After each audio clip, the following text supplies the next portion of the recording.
Hello and welcome everybody to the stream.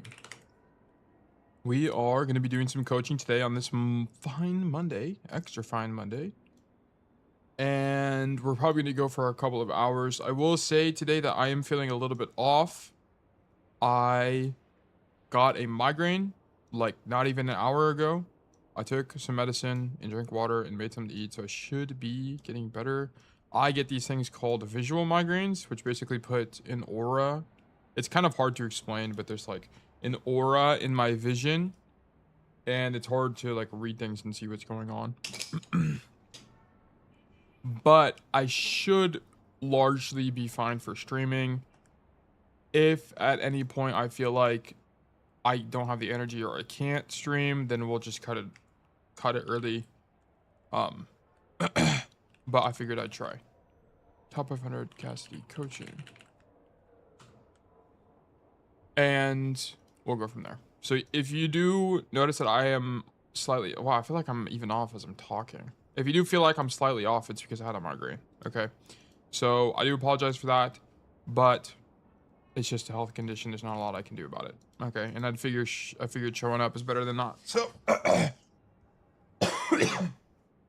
going to go from there. Let me also ping everybody in the Discord. We are live with Coach.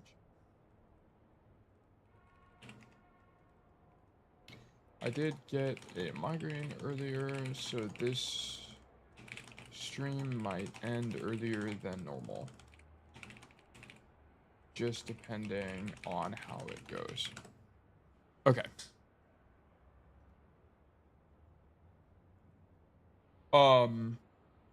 But yes, I'm ready to get this show on the road. So today we have a bunch of codes to go through. We have, yeah, I'm gonna be honest, guys, I just don't think I'm gonna have the energy to go through all of these. So if you have multiple codes, we're gonna just pick one. Okay, I need to do an executive decision here, or else I'm gonna lose my mind. Okay, so, or lose my brain cells, which I've already done. But yes, so we do have, if you are here in chat, Jason, welcome to the chat. Jason, you're actually, it's convenient that you just joined because we're going to go over your code first. And as I put in the Discord, it could be likely that I don't get through everybody today just because I had a migraine earlier. Which doesn't normally affect me too much. It goes away after like 30 minutes to an hour, but it does affect my energy. So if I do sound different, that's why. Anyway. So good old Cassidy. I'm hitting the wrong key here. Also, it's really loud. So let me turn it down. 8 off. Turn it down. And Lijiang is do yours last. Okay, sounds good to me. I mean, I don't know how many we're going to go through, so it might take a while, but yeah, we can do that. Okay. Welcome to the big leagues. We are on Lijiang. All good, coach. Your health over everything. Yeah, I don't feel sick. It's just because it's like a migraine. It just like impairs my thinking. I actually don't even know how to describe it. It's really fucking annoying though. And I got medication for it, and the medication didn't even work half the time. Anyway, okay. So on Lijiang Control Center, the normal rollout is to come white room. Okay, if you ever come white room and you see that the enemy team is taking space aggressively against you, as in like, let's say their Reinhardt was here before you guys are able to even take space, you're going to want to come wide left side like this and contest from the angle, especially if you don't have another hit scan doing that, right? So if you had something like a Sojourn on the angle, like if you had a Sojourn that went like this and stood here and spammed on main here, then you're fine to stay in this main area to apply pressure from a different angle. But if you don't have someone doing that, you need to be the guy doing that, right? And the general principle for this is that you don't want to double up with your ally DPS, okay? So just keep in mind what your other DPS is doing, especially if you're running double hit scan on this map. But because you guys are here on good timing, you don't actually have to worry about swinging wide on the angle. You can just play aggressively for white room itself. Okay, and then just poke out this Reinhardt so that he can't walk and take space into white room. That's kind of going to be your goal here. So yes, so just understand that principle, right? So Genji usually would go wide. No, Genji's normally play in white room here, and it's just gonna depend. With the Genji, it looks a little bit different because Genji's more of like a like a finisher in the team comp and the brawl team comp. But Genji normally will just play in here, like go wide like this and spam out the Reinhardt depending on if you're here first or not. Okay, so if you at some point, if you see your Genji here and then you at some point swing wide, I'm not actually against that. It's just that your default rollout should be walking into white room. So we had the speed advantage here, so we're here before the enemy team. Let me also turn it down. It's a little bit too loud for me.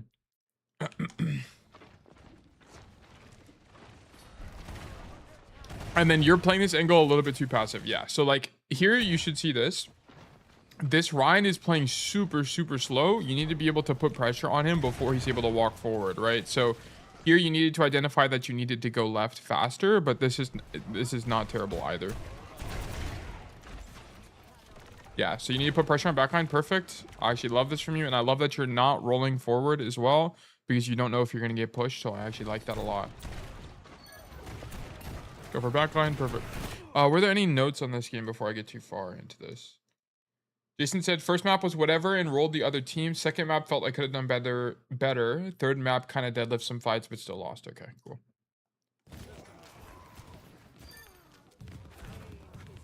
Oh, okay. How did we die here? I actually didn't even see this.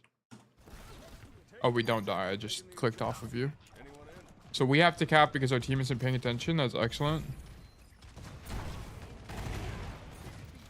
Spam out run. I wouldn't be fanning the hammer at this distance. Just left click.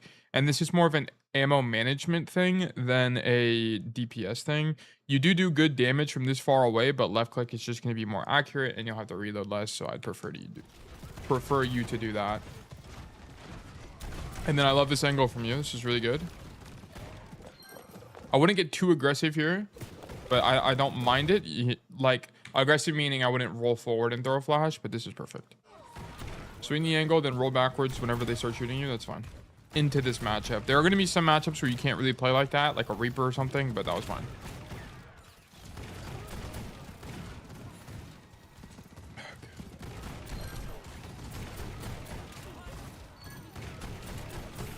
Just spamming main is all you can really do here. This is all fine. Here we're about to have Deadeye. So the only thing to keep in mind here is you don't have right side angle control. So if someone were to do this flank, there's not really a lot you guys can do about this. So it's just one thing to keep in mind. Normally you have a flex DPS playing this angle or something like that. But just one thing to keep in mind. Also, if you ever see your tank holding here and they want to hold for a choke, this is actually a really good angle as well. So keep this in mind and put it in your playbook. Yeah, you didn't lie about it being whatever on this map. Yeah, I figured we'd just go through it anyway. Here, you don't have enough pressure. So you rotate out, which is fine. You should see you have beat. So don't be afraid to shoot this Orisa as she walks forward. Right, like here, we should be aiming head level and shooting Orisa. But you get way too scared. I understand that your team is dying, but you should still at least be putting out pressure. Yeah. Like here, now you can leave. Now they're already on point. Now you can leave. Okay. Here, you're matching your tank's intention and you walk forward. This Deadeye is too late. Okay, so normally whenever a grab goes through, you want to Deadeye pretty much immediately. I mean, maybe it's not too late. Maybe it's fine. Yeah, I mean, we just get jabbed. This, honestly, this Deadeye's whatever. I wouldn't overthink this. Deadeye's whatever. Okay, you roll incorrectly here. Always on a Orisa ulti, you want to hold the roll. So here you shouldn't be rolling. You need to wait till you get closer to like this point in the circle and then roll out. Okay, so this is a misplay. The reason you want to do that is because Orisas generally draw their ultimate or pop their ultimate when people are at the outer edge of their radius. So yes, it would give you damage resistance. Yeah, you panicked. Okay, no problem. But just keep in mind on that habit because it does matter. It does matter. It will prevent you from dying. And very. Okay, here, I actually probably wouldn't be walking main. You know what? This is probably fine. This is probably fine. So the only thing I'll say is they have a lot of spam damage, and how you beat spam is you just take angles. So if instead you do this and walk for this angle, you're going to open up space for your team by doing this. So just keep that in mind, right? Sometimes taking angles is just straight up better. than walking it down main. You do have a favorable tank matchup into the Orisa, but I think taking the deep angle there would be really strong. And you can kind of see it, like, because you stand in main for so long, nothing actually happens, right? Your Genji died. How did he die? Yeah, your Genji died to the spam, right? Like, what? Nothing happens because we stand in main, but this is like the winning angle, right? 2-tap the Baptiste, 2-tap the Mercy, 2-tap the Sojourn, open up space, force them to turn around so that your Zarya can walk in. The reason Zarya can't walk in is because she doesn't have a great way to mitigate the pressure. How do you mitigate the pressure from the DPS spam? You take an angle, okay? So that was our mistake.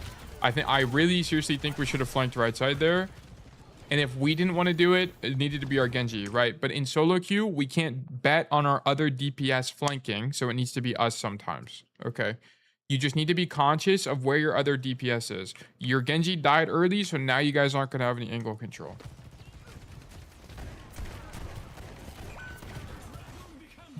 Okay, on technique here, Jason, you need to be aiming for headshots because headshots are way more pressure, okay? If you can also think about, I mean, it's fine to aim for body because if you aim for body, you are a tangible threat, right? You might actually kill them, so they have to deal with you. So I'm not 100% against it, but I think your technique is like inherently wrong. We should be aiming for headshots here, but whatever. Good angle though. I love the macro from you. Good roll. This is perfect.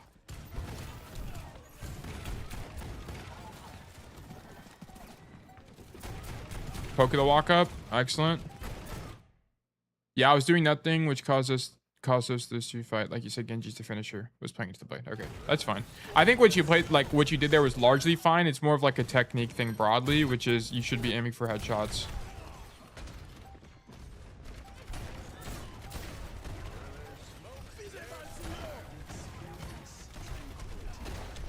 Okay, we just get diffed by Pharah. That's unfortunate.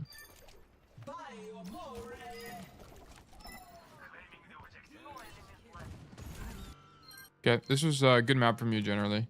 Dying to the fair there's a little bit unfortunate. You don't really have enough time to react. The only thing you could have done is rolled. I don't even think you heard her, so just unlucky. Okay, here, okay. When you know that the Orisa is taking shield perk, honestly on this map, I would just, once again, they have so much spam. I would just avoid main. Avoid main, come left, set up on point, because at some point they have to come point. Okay, sick. You can deny this lane so that they won't be able to rotate this way to point, and then you can just shoot them as they walk forward, right? That would be the play. So I would actually prefer you in this situation to give up main and come just coast side and then go point. Because here you're just going to eat damage for no reason, not really put out a lot of pressure, and they're going to be able to make the rotation anyway, right? They do way more spam damage than you ever will. And that's exactly why you die. Yeah, true. I always struggle in chase with shield perk. Yeah, like how you beat shields as Cassidy is you just flank them. Like that's it. You just take an angle and that's how you win.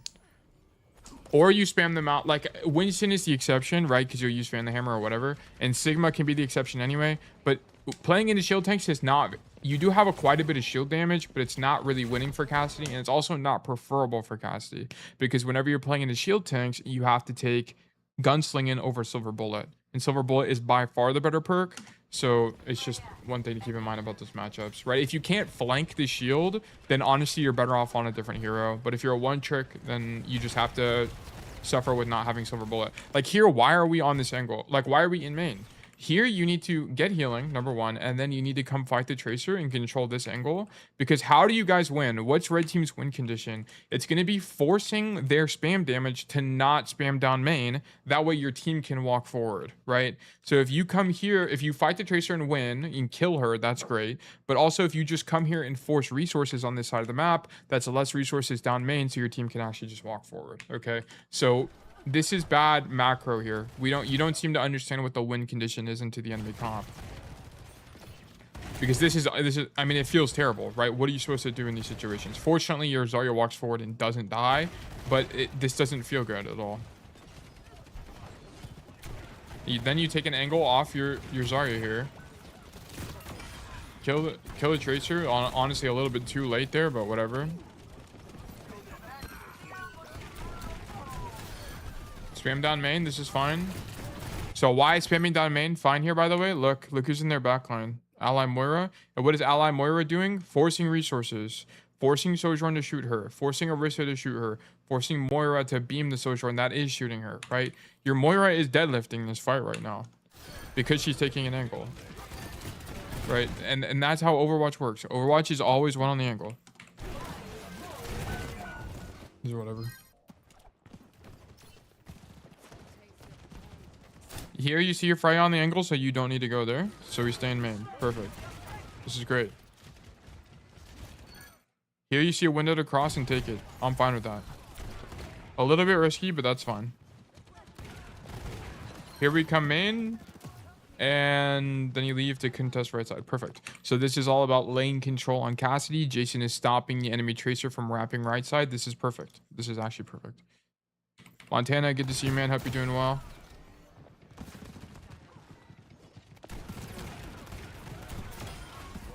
Sojourn up top. We killed a Baptiste. Honestly, this is an overperformance. Or sorry, not an overperformance. This Baptiste just sucks. Like, there's pretty much no world where this Baptiste should be dying. You still looking for a Dorado code? I don't know. Honestly, Montana, I'm not feeling really good today, so we're probably not going to do a ton of codes. We're probably going to go through like 4 codes or something today. Nothing insane. So whatever's in the chat, I'll try to look at, but if there's anything else added, I won't take a look.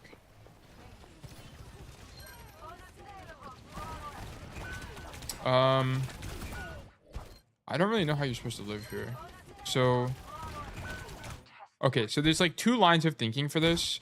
Number 1 is that you shouldn't go wide here to contest these guys because you should worry more about lane control, as in spam out this Orisa with your Zarya. But I also see the argument for coming in main. I think it's okay. I mean, I probably wouldn't be playing here on the statue. I'd probably be playing something more like this just because it's safer. Because from that angle, it's just if you can, in Overwatch as a whole, if you can do something but safer, you should always generally change the safer option, choose the safer option. Not when Tracer's there, but you didn't know she was there. Like, how did she even get here? She just triple blink, like she just double blinks through your team. Like if you were set up there to begin with, it would have been fine, but you weren't set up there to begin with. I'm gonna be, this is kind of hard for me to know. Freya was there. I don't know. I'm just gonna ignore that fight. I really don't know what the best play is, to be honest with you. Good Deadeye. I actually like this Deadeye a lot. So here, let's look at the technique.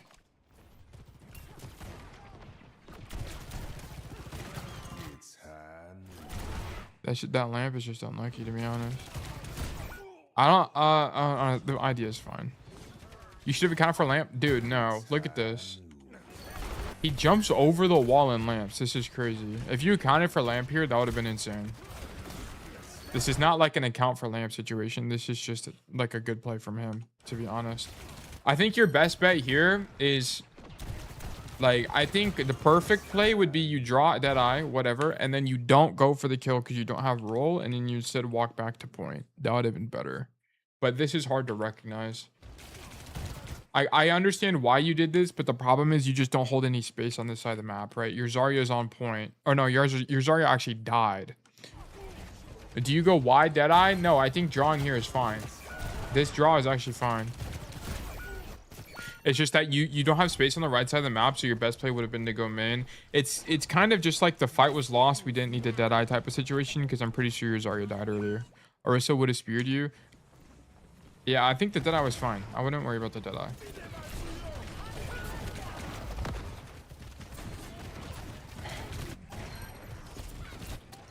So I'm trying to figure out how we got here. So we walked out of main. Your tank is dead.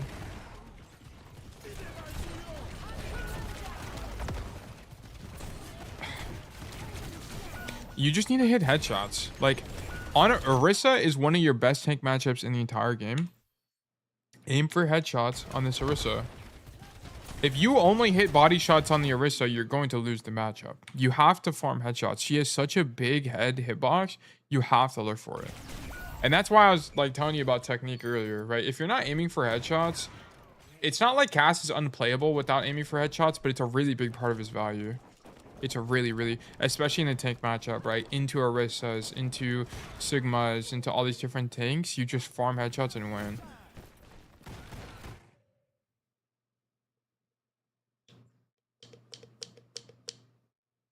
Yeah, I was going after backline, then Orisa came.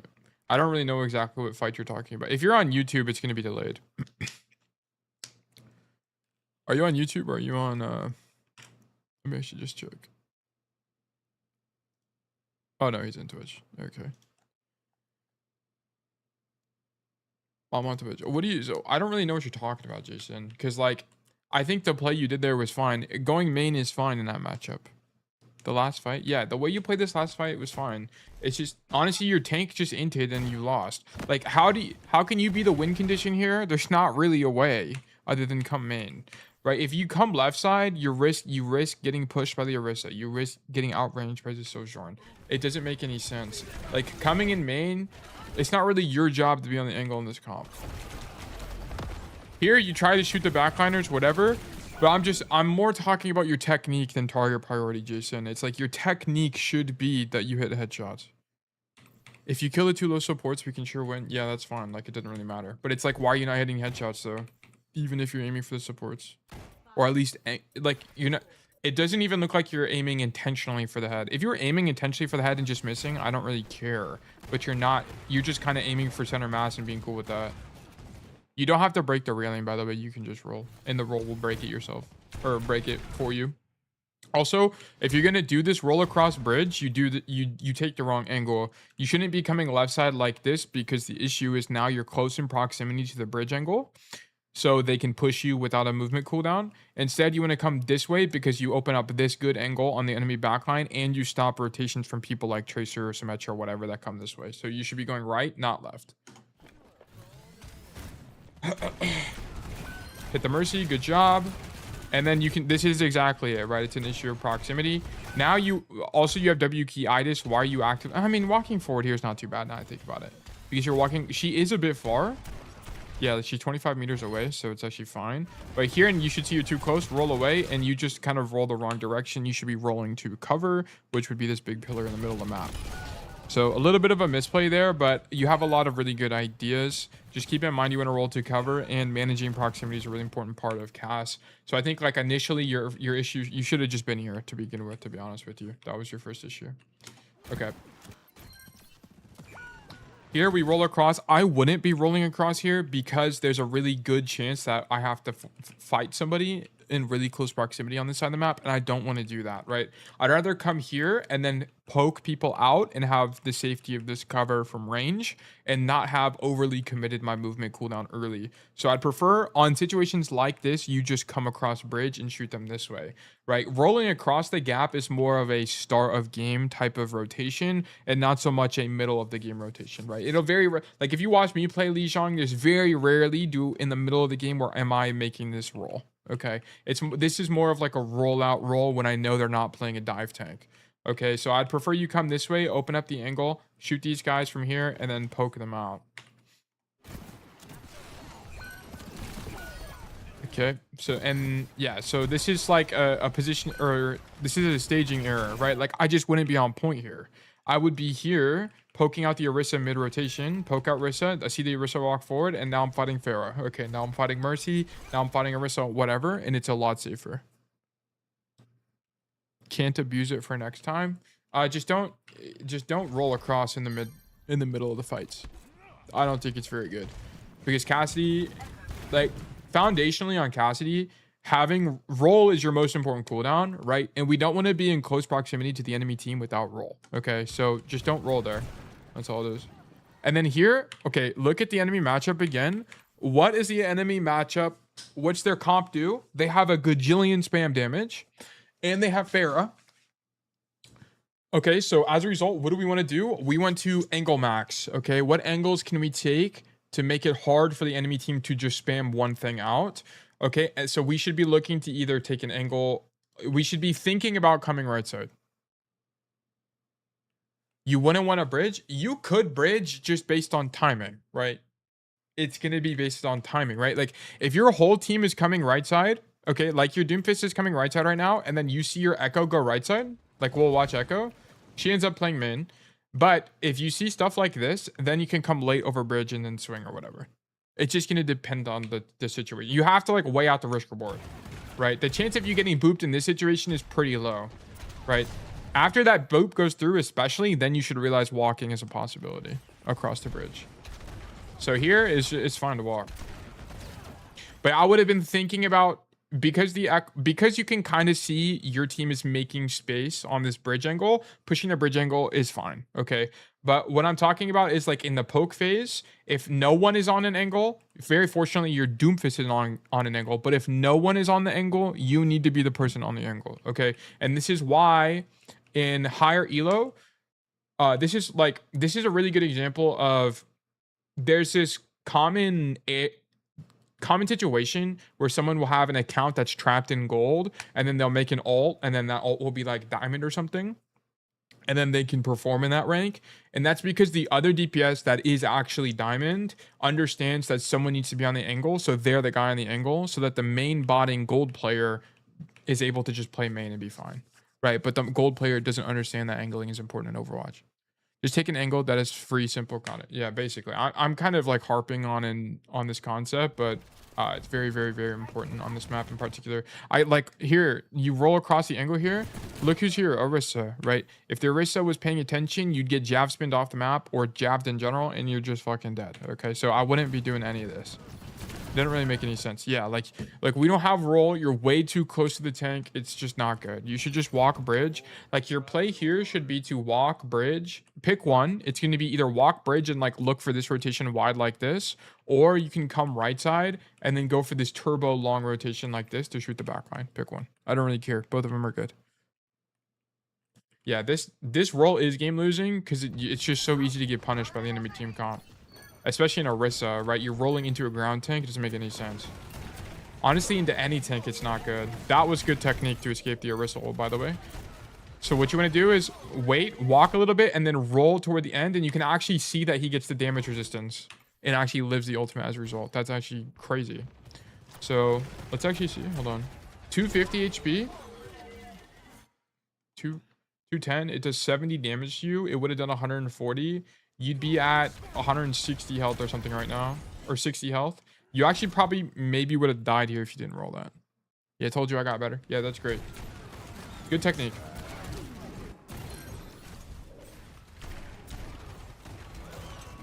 Okay, does she have Jav? She does not have Jav. If you track Jav and went for this Deadeye, I'm fine with it. I like that you draw early. Good beat from our Lucio. Go to the angle? Great. I actually love that. Oh, see, Jason, you can see it. Look at this. Baptiste, nice job. Good flick. We're looking at Orisa. Body shot. Body shot. Body shot. Body shot. You aren't even... I know she's in gold, but you aren't even intentionally aiming for head here. No noon perk. Sad to see. They were playing Tracer. So we took double flash, which I think is better in the matchup.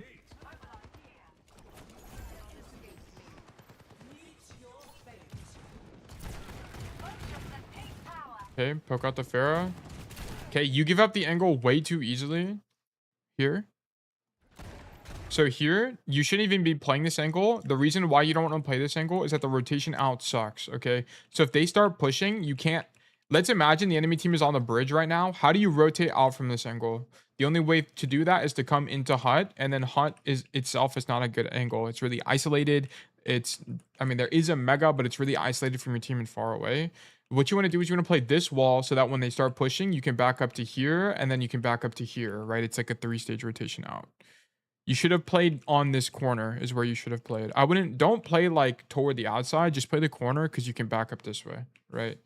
So that was your mistake here.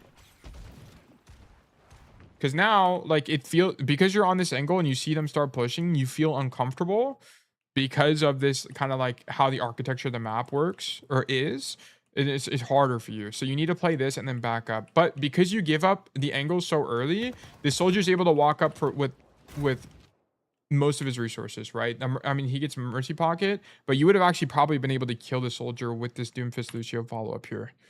That is circumstantial, but if you had good macro principles, you would understand that you have the ability to push these guys, right? They have no speed boost, right? So just stand at the corner. Like, I would still be here. I'd be shooting soldier, shooting soldier. If I'm losing the fight, okay, I'm leaving probably toward point in this situation. But you're just gonna have to gauge how you're winning the fight. Are you winning the duel? Are you not? Okay, then go from there. But now we do nothing this fight. We don't kill the Pharaoh, which we should have been able to do so with proper positioning. And it was all left in the hands of our Lucio and our Doomfist. Spam out Pharaoh from a bajillion miles, take a bunch of damage, and then just die. Here, okay, so what's the issue here? That's fine. You should be simming. I need healing. Your Moira is dead. I probably wouldn't get Mega here, to be honest.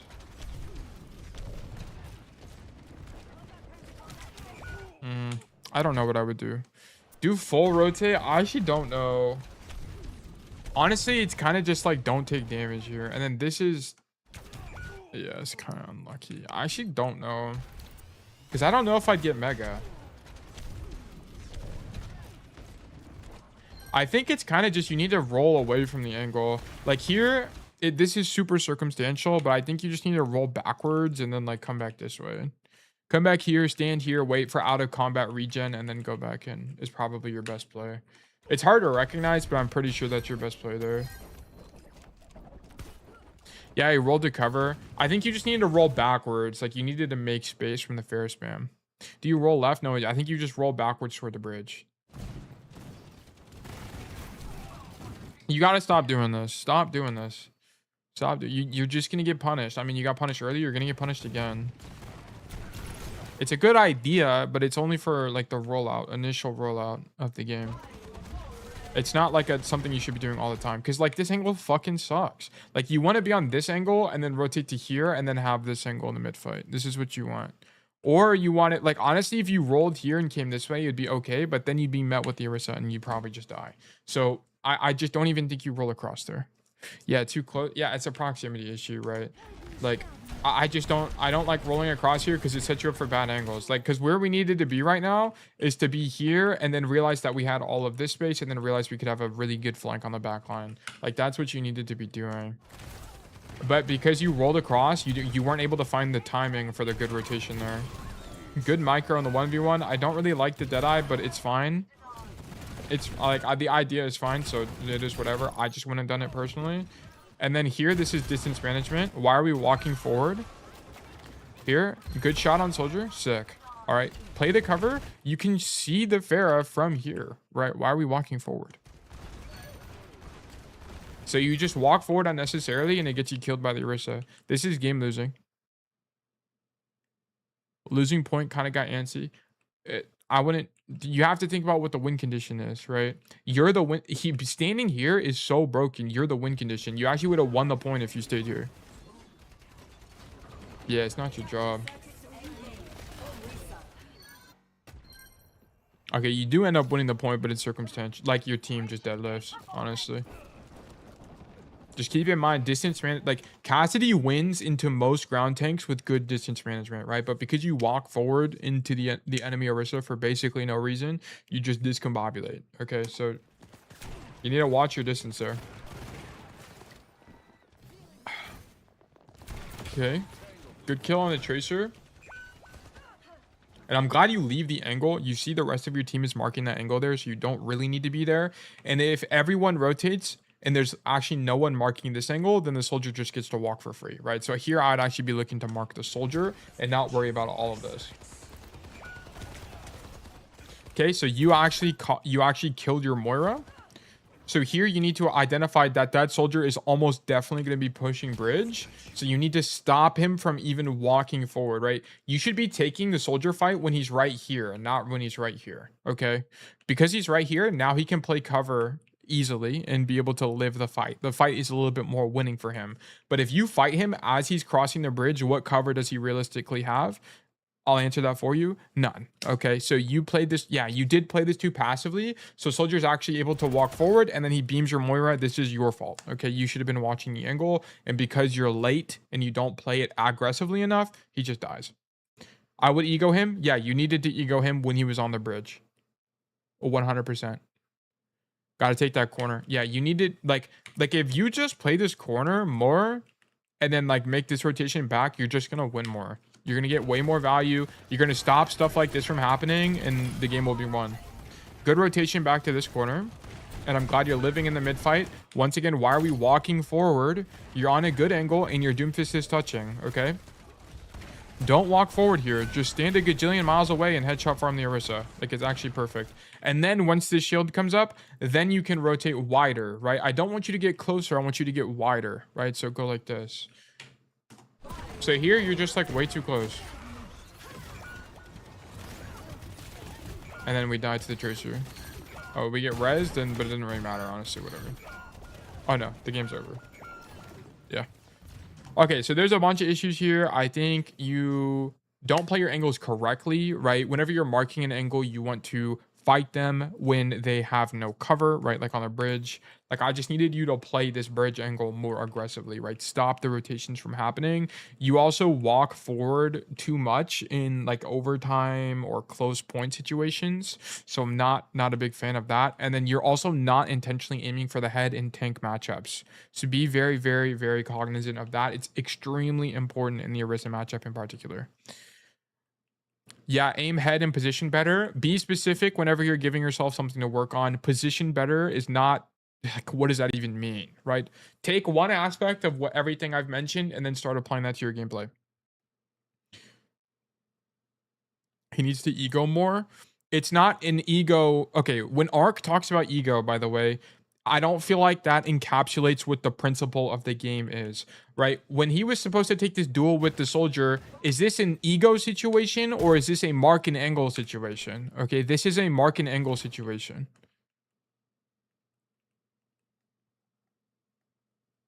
Both? It's not both. He has ult. Who, the soldier? I mean, him having ult doesn't really matter, to be honest with you. This is not like, this is a situation where the failure is not that he didn't ego him. The failure is that he didn't have the macro understanding to mark the angle. Okay. Like, foundationally, Jason didn't understand that he needed to be aggressive when holding that angle. Yeah, like, this is way too passive. Like, why are we playing so far away from this angle? Like, it doesn't make any sense. They don't have they don't have any speed, right? If they had a Junker Queen or speed boost, I can understand that. But into this matchup, they don't have any of that. So you should be playing closer to the corner. And that's why I think when people say, like, when I do agree with Ark that, like, egoing is important, an important concept for Cassidy, especially if you're getting marked on an angle yourself, but it's not descriptive enough to be able to improve on, right? Like, it's going to be situational, and that's why coaching is important, right? Like, just saying just ego more lol is not going to help the average person, because it's like, well, what does that even mean? It's exactly the same thing as just position better lol. Like, what the hell does positioning better even mean, right? It's way more nuanced than that.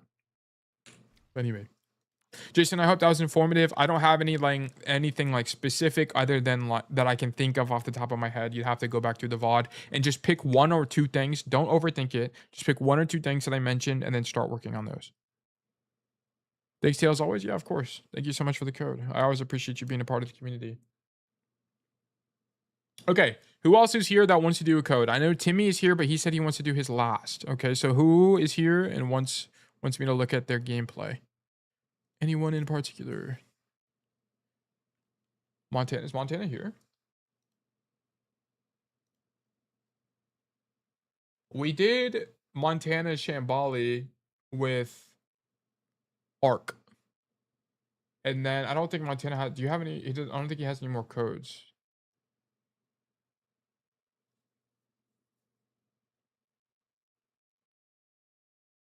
You can do my Aatlis game if you want. It was a bad game for me. Okay, we can do Aatlis. Take a gander. I need my Avil to kick in, bro. I feel like it hasn't kicked in yet. It's like, this feeling actually sucks. I pray none of you guys get migraines because it's actually horrendous. All right, Timmy, let's see some great gameplay here. Okay, Aatlis, generally a good map for Cassidy. I don't like First Point. I think First Point is really awkward. First Point favors a lot of dive and heavy rotations. So if you don't have something like a Lucio, it's kind of hard to play this map as Cass. Nah, bro, playing Overwatch 2 too long gives me migraines. Yeah.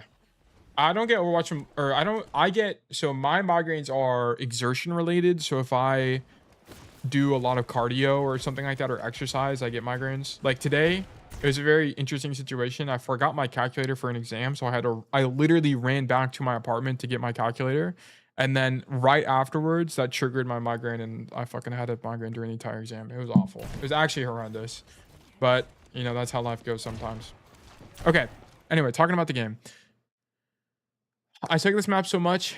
You study so well. I did study for that exam, and I fucking got a migraine during it. It's actually so sick. Okay, so what's going on here? So we are on an angle away from our Reinhardt and our Torbjorn, which is good. I love this from us. What's also great is that we're the guy on the angle, and we get Mercy Pocket. Thank God our Mercy actually knows how to play the game. Yippee! Holy moly, the amount of times I see Mercy Pocket people that aren't on angles actually infuriates me. So this is actually so sick. Our Ryan pins across. We spam these guys out. It's actually so lit. It cannot be better. Unfortunately, everyone just capitulates and dies. Whatever. This is Masters. All right, welcome to the big green rank. Masters is the money rank for the record, guys. Welcome to the money rank. Here, shoot the Sigma, roll away. Whatever, we're chilling. Bing chilling. Here, roll forward to take space. Good sleep. Ban for the follow-up. Brilliant. Here, headshot the Sigma, take space. Nope. Big X for this gameplay. You're going the wrong way. Okay, Timmy, I need you to understand this. If there is space that is free, you should take it. What do we know? We know the enemy team is on the right side.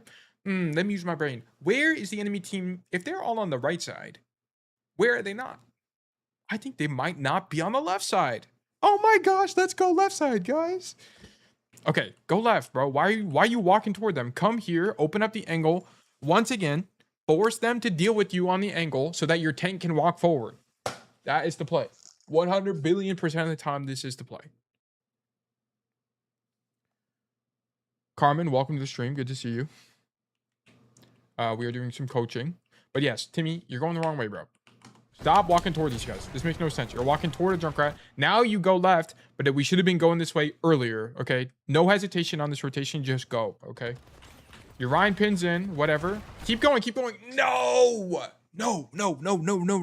Don't drop. Don't drop. Just keep going, bro. Keep going. Force these guys to look at you. Come here. You're gonna rotate this way. You're gonna see that you're not getting marked. You're gonna go even further. You're gonna play here. Shoot the Junkrat 26 times till he dies. Then you're gonna push forward even more. Like, this is perfect. But why are we dropping? You're dropping into no cover on a low ground against a Sigma soldier. You're going to lose. This is not the play. Good. So this works because you have on paper a good angle, but we could have done the same thing from a safer location, which was here. Okay. So this is a little bit of an overperformance in my opinion, but the principle is generally there. Oh, I don't think dropping is better than staying up top. Good flank idea though. Shoot the Sigma.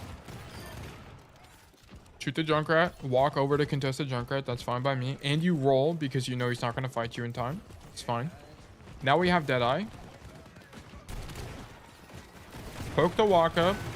Roll. I don't really like this roll, but I can understand it. Look at that aim, man. Timmy got... Give me some of your aim. Yeah, share with the class, bro. Come on. Nice job. Okay. I don't really like... Do you know he doesn't have rock? I don't think you really know he doesn't have rock. I think you just popped Deadeye. Did you know he had rock? Yes or no, Timmy? Give me your honest answer. You knew he didn't have rock? Okay, then this is fine. Because it's going to force him to use shield, and then you just ego the corner. Fine. Thank God you don't get rocked here because your Reinhardt's to go. But, wait, does your Rein actually block it, or does it hit the corner?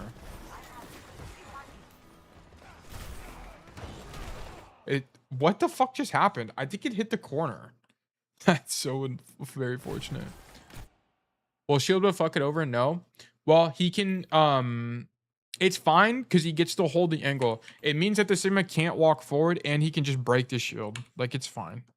It's not like a perfect Deadeye, but it's good enough, to be honest with you. Okay, here you just can't have downtime, right? So here, the fight is already happening, right? You see your people across the map fighting people. You're holding these guys on the corner. Like, you see your Ana getting shot here. I know you want to rotate over there, but honestly, you just need to stand here and fight this Sigma. I wouldn't even be rotating. You're already in the mid fight, and this rotation is just too long for Cassidy. Carmen said, I put in my code last night. If you wouldn't mind doing it after this current review, yeah, we can do that. No problem. Is yours, just let me know what your username is in the Discord, and I can make sure I can do it. Yeah, I was thinking the same thing. Yeah, this rotation is just too long for the mid fight.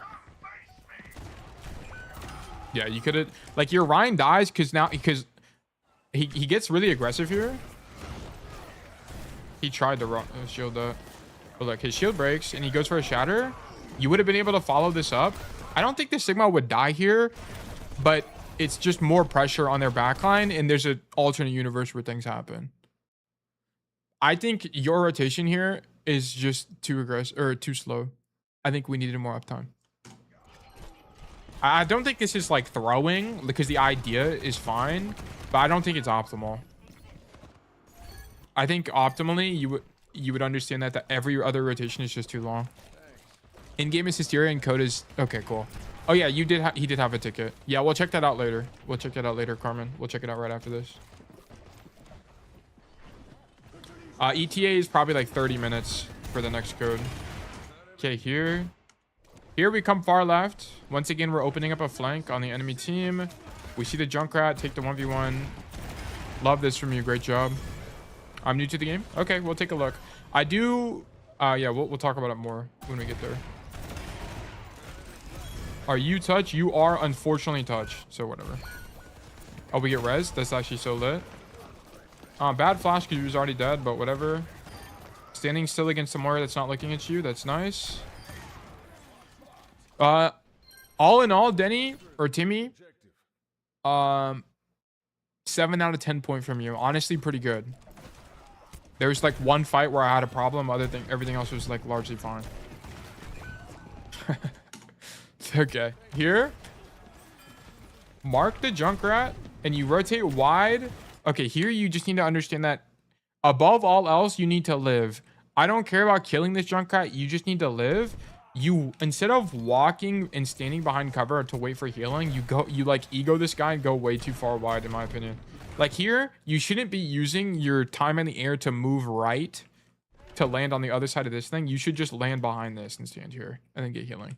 Do you roll backwards? Yeah, that would have been fine too. Rolling, like he needs to live, right? They have the advantage. They're already holding the space here. Getting a kill doesn't, I mean, is it good? Yeah, but you have to think about it in terms of risk reward. He can very well kill you here with the mine, which he does. Okay, so you just needed to play this a little bit more disciplined. Not a horrendous idea because there's a world where you kill him, but I would have just played safer. Oh, okay, we get rezzed. Sorry. Okay, so we get rezzed. Roll backwards to a safer angle. Sick. Guys, what do I say about Deadeyes like this? What do we... Why did we Deadeye here? What is this? Like, why are we just blind Deadeyeing? This makes no sense. Yeah, don't blind Deadeye. It sucks. Do you technically pin the Junkrat? Yeah, but like, it's just not good. Like, just shoot him, bro. I'm bad with Deadeye. Okay, Timmy, here are your rules with Deadeye. Okay, let me actually write this down because I don't think I've like written them down on stream. Okay, here's what you need to know. Let me actually move the camera as well so it's like a black screen. Like, what the hell is going on here? Anyway, let's do this. Okay, blue screen. Here's what we do. Number 1, no blind Deadeyes. Okay, what does that mean? I don't want you to like jump around a corner and use Deadeye when you don't know if they're there or not. It makes no sense. It doesn't work. Sometimes it'll work, but 80% of the time it doesn't work. Okay, so just don't do it. It's terrible. It's bad. It's not a good practice. Just peek the corner first and then pop Deadeye. Okay, it's way better. It's just way better. It's more consistent and you'll have better results. Number 2, distance management. So distance in general. You need to be far away from the enemy team. If you're not far away, you take a lot higher risk, okay? Distance, you can sacrifice sometimes if you have a good angle, okay? If you have a good angle, then distance isn't as important, but generally you want an angle and distance. If you can have both, you should have both, okay? And then you should have a matchup. You should keep in mind the matchup, okay? So these are things like cooldowns, okay? Whoops. CDs. Okay, so these are going to be things like sleep. Things that can cancel your ultimate. Sleep, Jav, Rock, okay? These are all cooldowns in Overwatch that can cancel Deadeye. You need to watch for these cooldowns. Use your Deadeye after the cooldowns come out, okay? And then this is pretty much it in terms of Deadeye. This is how you use Deadeye well. And then also, actually, number 5 is use cover, okay? You're going to do tail tech. Okay, if you don't know what tail tech is, me and Ark coined it last stream. It is this, okay? You're going to pop Deadeye. Here's how you would do it. You would pop that. Let's say you did want a Deadeye here for whatever reason, okay? You would pop Deadeye. You would stand wide, pop Deadeye, then swing into cover. You're going to dodge 10 bajillion cooldowns and spam. And then in the middle of Deadeye, you re-swing and either go wide or just play close to cover. Either one, okay? This is your tail tech, and it's going to bait out a gajillion cooldowns and is a very, very intelligent way to use Deadeye, so do that. But that's it. That's your answer to how to use Deadeye effectively. I guarantee you will see infinitely more success by employing those principles. Okay. Anyway, bad Deadeye. Good angle, though. I actually really like that angle from you. Jason said, I think if you're aggro with Deadeye, you can use it to reload at the very least. Yeah, you can also cancel it for a reload as well. I haven't really been using it that much for that, but it's definitely like situational, like in specific ball matchups and Winston matchups you need it, but otherwise not too important. Yeah, bad Deadeye by principle, and because you do that, you lack uptime and you're not able to rotate away from the Sigma faster. Here, you needed to continue your rotation. Sigma is not someone you want to be close to as Cassidy, so here you should back up, reload. Good reload, by the way. I love this timing. You should continue leaving, because as you can see here, you're just going to get pinned by the Sigma, and it's going to be hard for you to leave later. You get lucky. Actually, you don't even get lucky. You just run it down. But you actually could have had good timing to live here if you just continued rotating. So not a great big fan of you staying there, but just continue the rotation. I think you would have been fine. The angle was fine, in my opinion. Good angle from your team to try to open up space. We lose the fight, unfortunately, and then we die to Moira spam. Whatever. Not a big deal. Here, you're waiting for tire. Okay, whatever. Walking forward on the Sigma.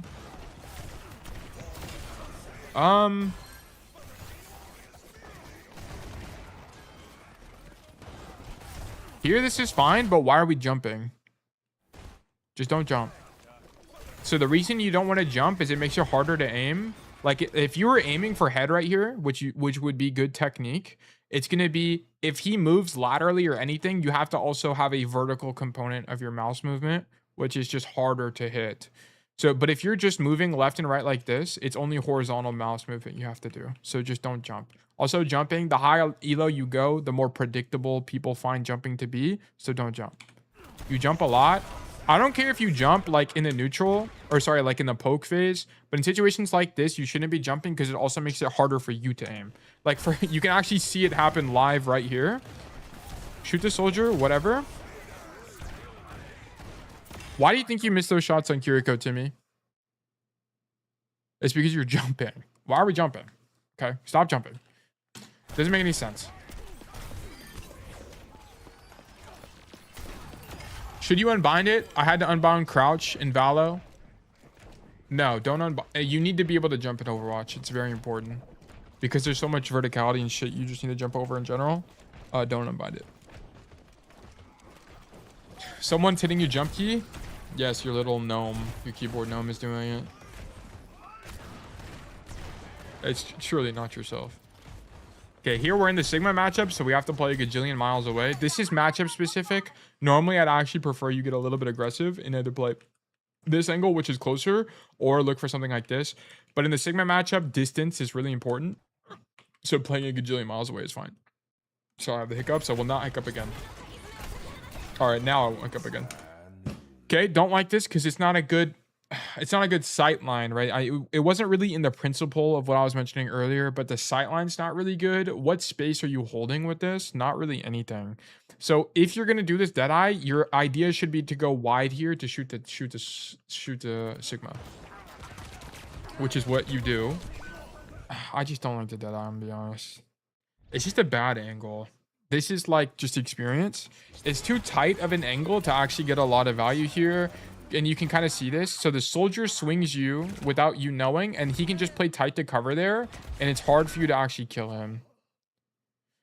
Like, we have all played Cassidy, and we've all gotten killed in Deadeye by people just doing this. It's one of those situations, right? You just happen to choose an angle where that's very, very possible. That's why you don't really want to Deadeye on tight angles like this. It's just not going to work out for you. Do you cancel and get out? Yes. So the nice thing about Deadeye is you can cancel it. If you ever pop Deadeye and you realize it sucks, just cancel them. Just cancel it. And he needed to cancel it here. He needed to realize that it sucked and then just leave. No, don't zone. It's not worth holding because what pressure does he even have anyway? He doesn't hold them and choke, right? Like if he was standing here and he popped it, there is some merit to not canceling it. Okay, acting like he's invincible, right? Because you can zone them from walking in. But here it's like you zone one sliver, itty bitty little bitty piece of space. Okay, it doesn't make any sense, right? So we needed to instead just realize this Deadeye sucked, cancel it, and then like just shoot them or whatever. How about the tail tech behind the box? Like here? It's too close. This is an issue of proximity. It's way too close to the enemy team. Yeah, that's the only problem. The idea, like, I would have preferred this, but I understood his idea, right? His idea was that Sigma walked in and he wanted to shoot him in the back, but the problem is the enemy team responded to that, right? They used their hands and fingers and killed him. Looks like I need to work on my Deadeye. Yeah, your Deadeye is definitely your weakest component so far. Timmy, like your Deadeyes are consistently pretty weak here. We've had 2 negative, 0 or honestly negative value Deadeyes. Like the problem with this Deadeye, by the way, is that this is actually negative value. Not only do you not hold space, you just die. Like this can't happen, right? We just can't. This can't happen.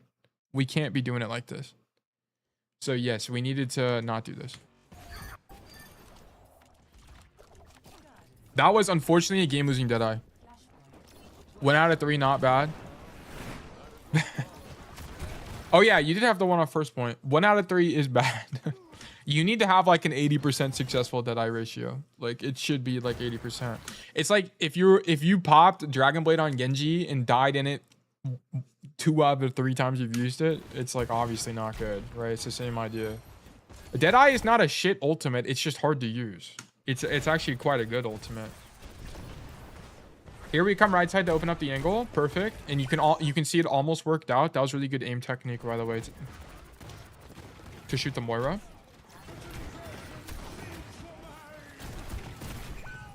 Okay, here.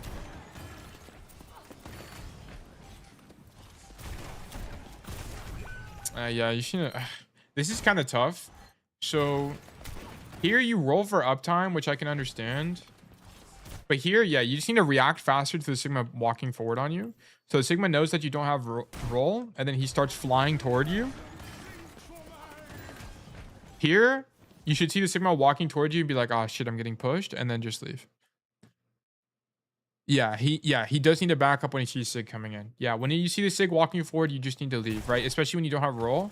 But now you're late on the rotation and you die. You actually probably, unfortunately, still would have died, but at least it's less likely to happen if you would have just backed up earlier.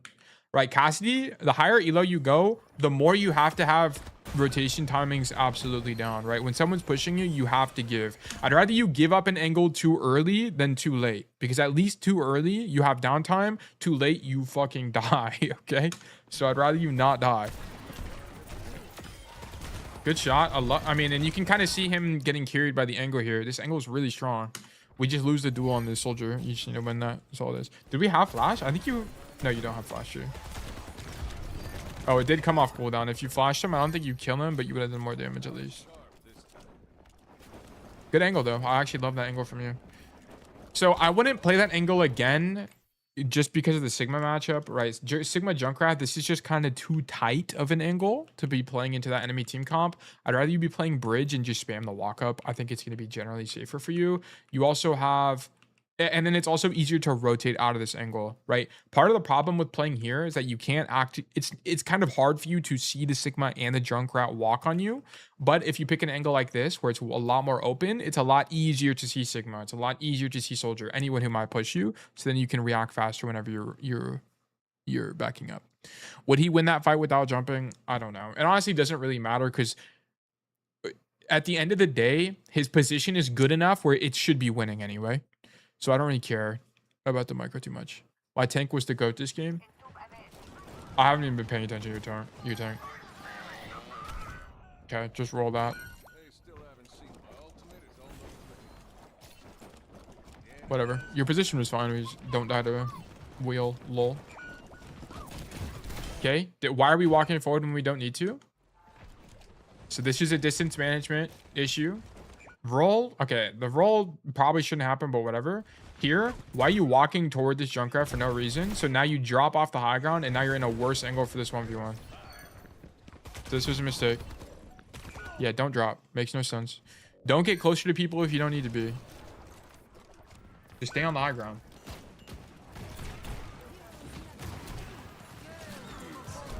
Why are we dead-eyeing here? Like, this is the same issue, Timmy. Why are we blind dead-eyeing? I mean, you see, this isn't really blind, but there's no one here. So why are we using dead-eye? This doesn't make any sense. Like, not a big fan of this. Don't kill anybody. They all react to you and play cover. Like, you're in a high enough rank where dead-eyes like this are just not going to work. They're not going to work.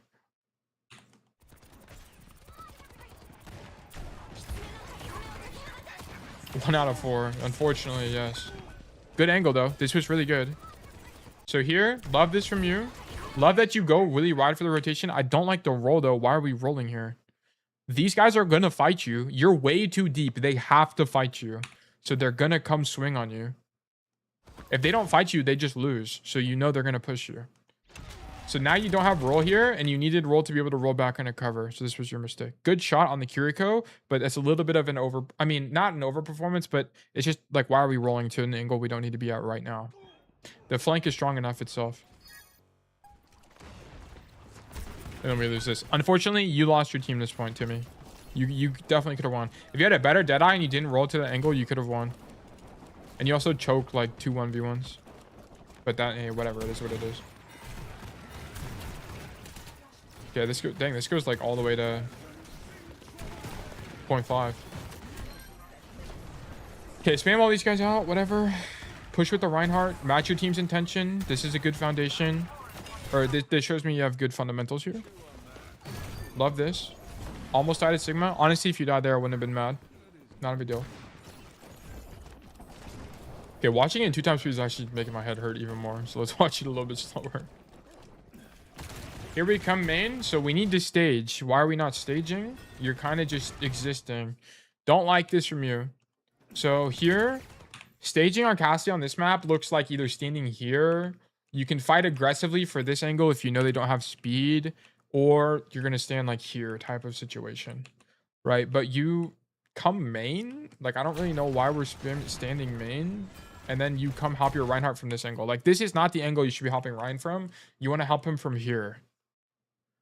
You've only played this map like 10 times. Okay, well, you should be able to. Timmy, if you had good fundamentals, you should be able to derive what the best play is or just about the best play. Like, you should be able to figure out what the best play is with like 80% accuracy. Okay, so like this kind of tells me that you understand staging to some degree, but you don't understand the fundamental, like what makes Cassidy strong. And it's going to be angles like this. Like, this is where Cassidy succeeds. Right? Can Cassidy stop this rotation through this room? Yes, but then he can't poke people on the walk up. In this situation, there's 3 free angles which you could choose. Yeah, there's a couple. Like, honestly, in this situation, I'd rather him be in main than be on the floor here. Because at least here you can spam the walk up. On this angle, you can't spam the walk up. Right? And then he could also be like here or something. There are options. Like, there are definitely options. But like, this shows me you don't fundamentally understand part of the, like, value of DPS, right? Like if you think about like times you played King of the Hill that you just like absolutely get stomped, it's normally because your team gets spammed on the walk up. You have to use all your cooldowns before you even get to the choke, stuff like that. And you're not being that enemy right now. Like you're not being the enemy that stops them from taking space for free. You're being the enemy that just lets it happen. You're the ideal enemy to play against. Like the annoying Cassidy's, the Cassidy's that's going to be here that dodges every single cooldown on the walk up and just headshots the Orisa 29 times, right? Like that's who you want to be. Does she have Jav? She has Jav. So she does have Jav here, but I can understand the risk reward from this play here. Your Reinhardt standing here, there's actually a good chance you don't get jabbed, so I'm not against this entirely. Like this is okay to me. That's fine.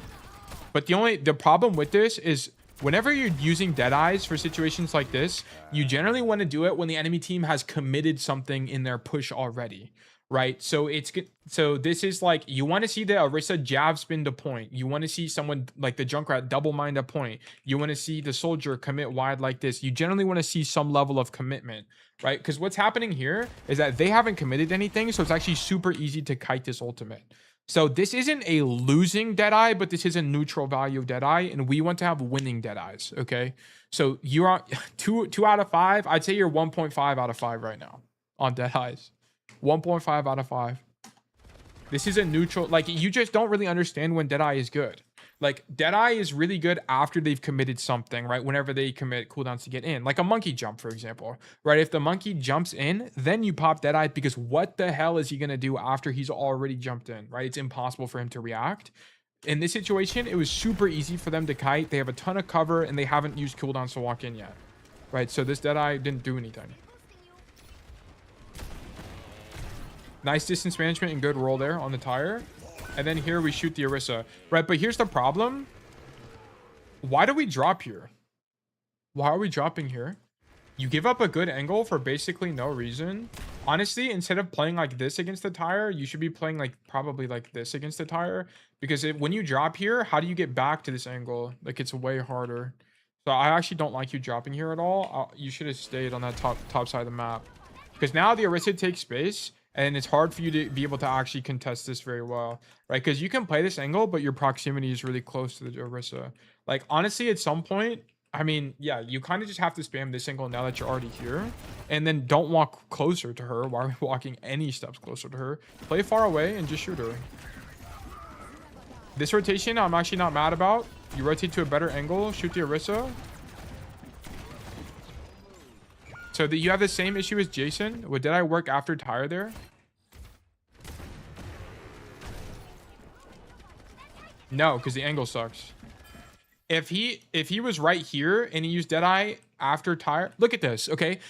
The Orisa's on point. Imagine the Deadeye now. What the fuck is the Orisa ever gonna do about this Deadeye? Oh, when she's asleep?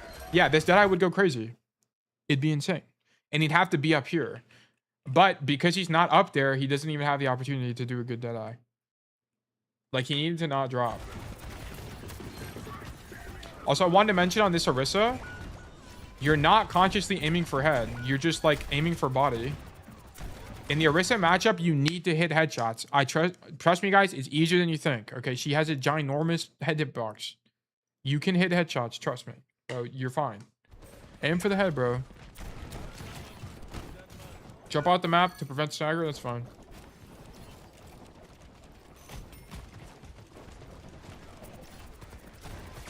Okay, I don't like this. You're on a low ground against the enemy team comp. It is an angle, but if you're going to take an angle, bro, just do this. Just go deeper on the map. Just go left, like far left coast side and open up the angle. Here, you're on the low ground. There's not a lot of the cover to work with, and it's just an awkward angle for you. So you need to go far left. So yeah, now you make the rotation, but it's honestly just too late. You would have already killed the Kiriko, but because you're too late on the timing, she gets the rush off, and then it doesn't really matter. This is an excellent Deadeye. Excellent Deadeye. Why is this Deadeye good, guys? Why is this Deadeye good? We're on an angle. We got a sick angle. We don't have horizontal distance, but we have vertical distance. We're higher than them. It's not blind, and they've already committed to the fight. This is amazing. Because he knows we is on it. I'm not sure what you mean about that, but generally this is a really good Deadeye. Who he knows, yeah, you know who's on the point. The only thing about this, Timmy, is that when you pop this Deadeye, just tail tech this. Pop the Deadeye, unswing the corner, and then swing back and then draw. Like, it's very fortunate that you just don't get jabbed instantly. A better Orisa jabs you instantly here. Like, she has it. Like, why did she take forever to jab you? But generally good principle. Just play closer to the corner and then tail tech it and you would have won. It would have been a more consistent. But this is a good Deadeye, though.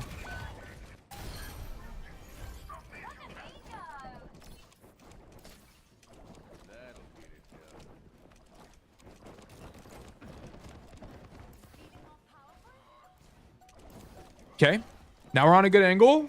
This is a good angle because it lets us spam the walk up. Love this. Look how much damage you're doing to the Orisa. You know the other fight when you were standing in the hallway? You did basically nothing. Here you do 10 times the amount of damage. She has half her health by the time she hits point. And she's used like both her cooldowns. And that's because of you. So you can clearly see like this is... Cassie's really good at doing stuff like this. Like Nepal, think about Nepal Shrine. When they're walking out of choke, you want to be able to spam the choke so they use their cooldowns, they use their health, they use everything to get to point. If they're getting to point with all their cooldowns in full HP, you already lost. Like, it doesn't make any sense. So you played this fight, like that last little bit, way better on that point.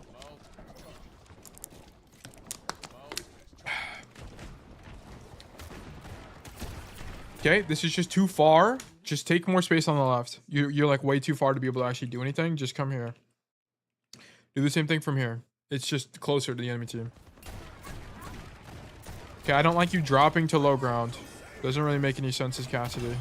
Do you have an angle? Yes, but everything you're doing right here could be executed from right here, which is just further away and on the high ground. And then also gives you this option to play this cover if you want. So this is just bad rotation. I don't actually mind that roll. It's fine for uptime because you're very likely to kill her. Your Ryan is actually a demon. Thank you, Kyle. Thank you, Kyle.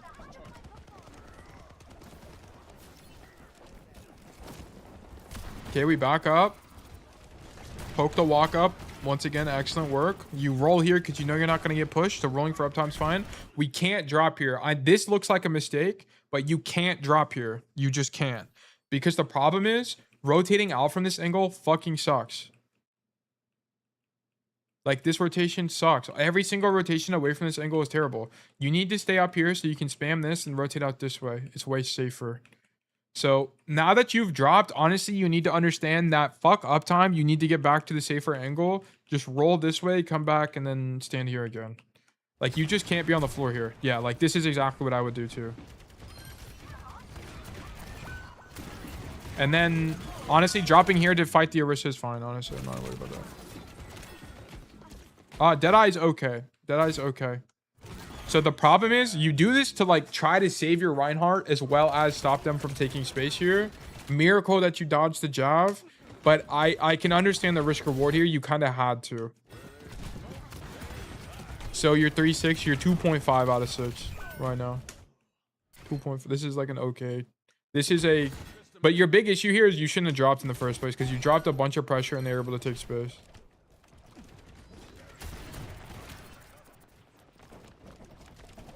Three out of 6, 3 out of 7. I don't even know what it is. But you really should be like 6-7. You just handed it to me on gold platter. 6-7, 6-7. Anyway. I'm so sorry, guys. I'm so sorry. Okay, here, spam out the Orisa. Bang, bang, bop. Take an angle. Okay, this angle just sucks. Stop. You were going for the 6-7. Yep. Thank you for handing it to me. This angle just sucks. It's just too close. Like, this is just a map knowledge thing. Honestly, the angle you're looking for, you can either stand in main and spam out the Orisa, or you can go left like this. Pick one. I don't really care. Just pick one. But this angle is just like kind of too close, and it's just not good. There is a mini in there, but it's just not good. That's a map knowledge thing. Get rezzed. It's so good for us. Spam out the Orisa. Almost had a Junkrat on the flank. Roll this because you're the GOAT, surely. Bang. Nightmare. Nightmare situation. Thankfully, we kill him.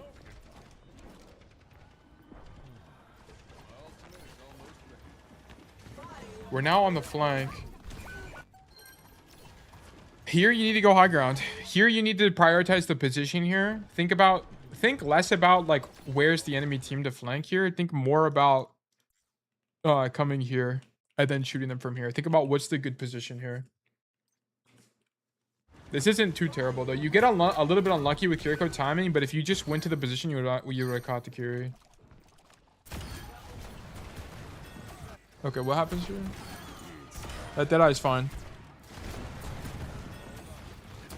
Deadeye in the mid fight. So I'm actually not opposed to this Deadeye, but I don't really like the angle you choose to do it from. I don't really want you doing it from here. I want you to do it from here. This angle would be stronger. Watch my tank when I die. He to go when, like, right before this.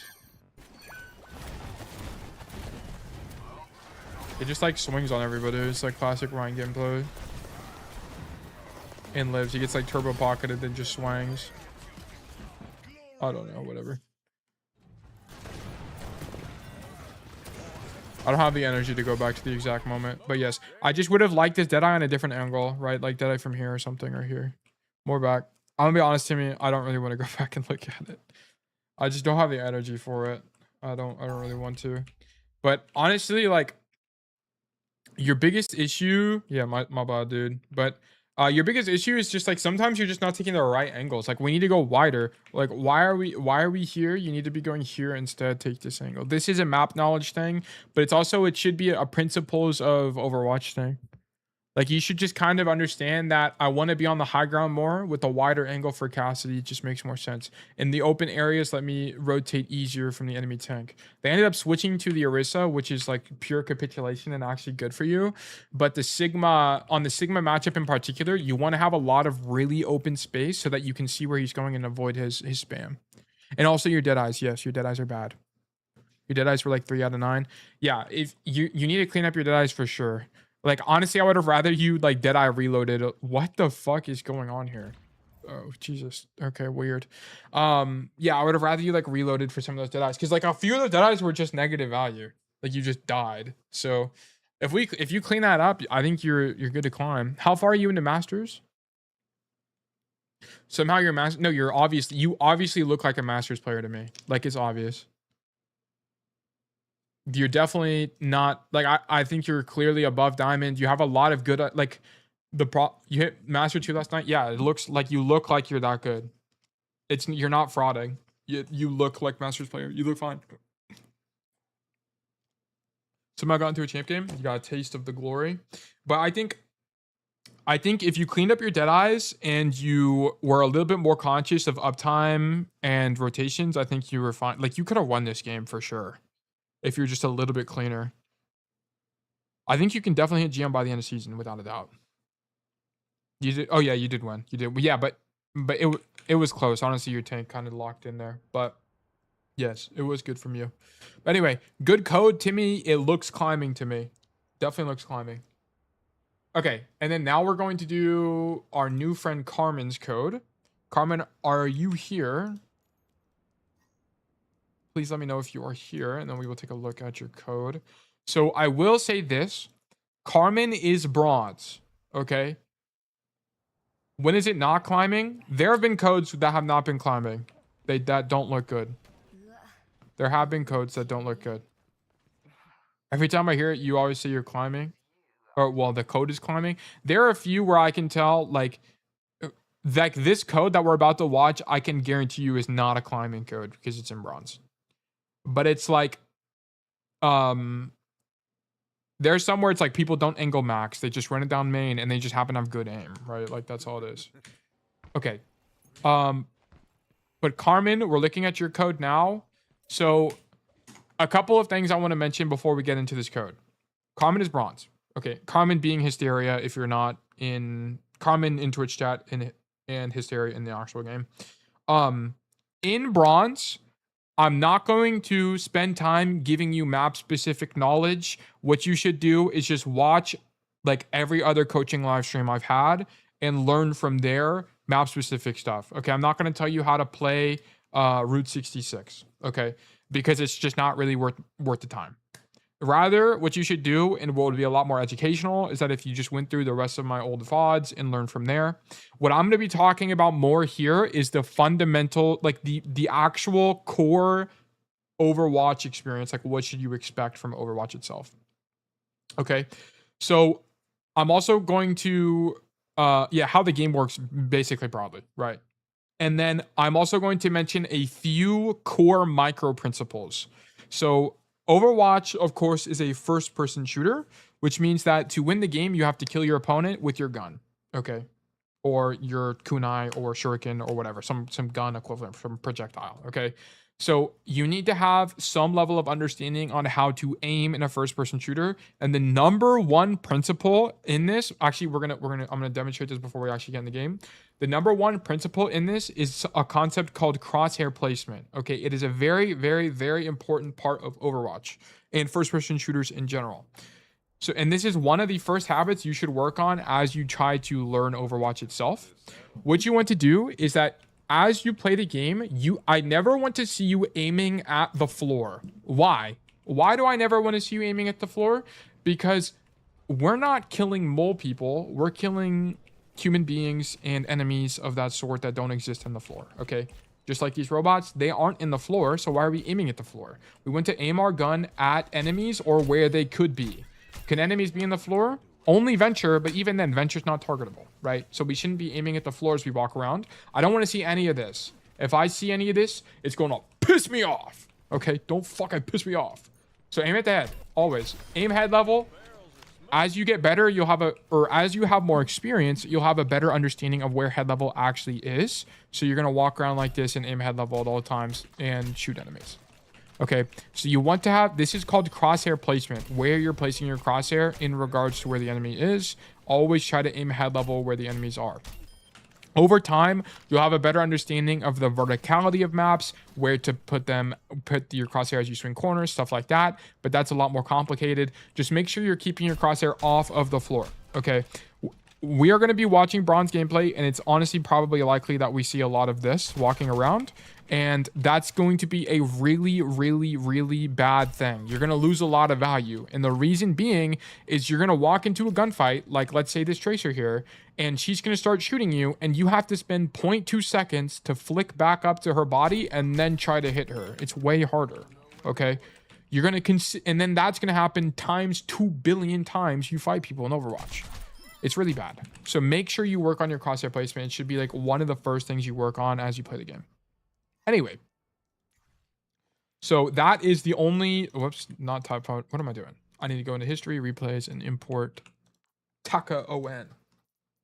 Shit, my fault. I don't think Carmen is here, but they can just go back and watch the VOD, so it's not even a big deal. Okay, but anyway, we should never be aiming at the floor. Like right here, I know that the enemy team hasn't spawned yet, but we should not be aiming at the floor. Okay, I mean, this is fine. We're actually aiming at where enemies could be. And then this is just not how you play Route 66, but I'm not going to go over that. Here we take an angle. Actually kind of sick. Roll forward on the Kiriko. This is fine. Shoot these guys in the back. Okay, so this is a space control issue. Okay, so one thing you need to understand is the ebb and flow of Overwatch, right? So number one, we really shouldn't be rotating to this angle. You should have been staged there to begin with. Staging meaning you should have been standing there before the fight starts, okay? But the problem is you're not there before the fight starts, so you have to spend time during the fight to get there, okay? And you can kind of see that demonstrated here. In the time that you're rotating, which is now, the Venture takes space on the high ground and forces your Diva to drop. The Hanzo walks forward. The Venture walks forward. The Kiriko walks forward. And so does the entire... I mean, you can kind of just see the enemy team take space here, right? Staging equals setting up, basically. Yeah, exactly. That's precisely what it is. But you're late to the angle. And now the enemy team got to walk up and basically take all this space for free, minus the Kiriko who died, okay? So now they have all of their cooldowns and our team doesn't. We're now lacking resources. You weren't able to poke them or do anything as they walked up. And now they just have so much more resources versus your diva who ends up dying in main. And then we just kind of die, okay? Just stand still, take your time to aim. No one is looking at you. Yeah. So there's also a micro component to this, which is you're on the flank and no one is looking at you. So you can honestly just stand here because no one's shooting you. You don't have to dodge anything. No one's shooting you. Just stand here and shoot them as well. But the core issue here is we didn't really understand the ebb and flow of Overwatch. Like we should have been standing here to begin with in the setup, and we kind of failed the micro. I do have to say they're keeping their distance with the queen being tank. Yeah, I'm not going to go too far into the matchup here, though. Okay, so this... Okay, whenever you die and you walk back to the fight, make sure you're looking through the wall to see where your teammates are and what they're doing, okay? So here you should see your Bastion and your Moira are really far away from the cart, and your Reinhardt is just pinned onto cart. Okay, so you know that your team is actively fighting right now, and you need to look, as soon as you get there, you need to look to be able to do something, okay? This is a really good habit to have because it's going to stop you from staggering. Zathis, welcome. Hi, Tail. I'm on my dinner break at work, so I'll only be here for like a few minutes. How are you? I'm well, man. Good to hope you're doing well as well. I did have a migraine earlier, but we are just going through VODs now. Having a lot of fun. Anyway, so here you should be looking to the wall to your team. Also, make sure, Carmen, because you are new to the game, go into your sound settings and turn on under sound, under general on sounds here. Turn on play sound when teammate eliminated and play sound when enemy eliminated. It's going to be very helpful for your awareness to know the state of the fight. Is your team dying? Is the enemy team dying? So on and so forth. You'll hear it throughout the rest of the VOD review. It's like little ding sounds when someone dies. Very important. Very, very helpful as well. Also, on your video settings, make sure that you have on... Where is it? Where is it, guys? Gameplay? On HUD. I don't even know where it is. Never mind. I was going to say make sure you have player outlines on, but it should be on by default.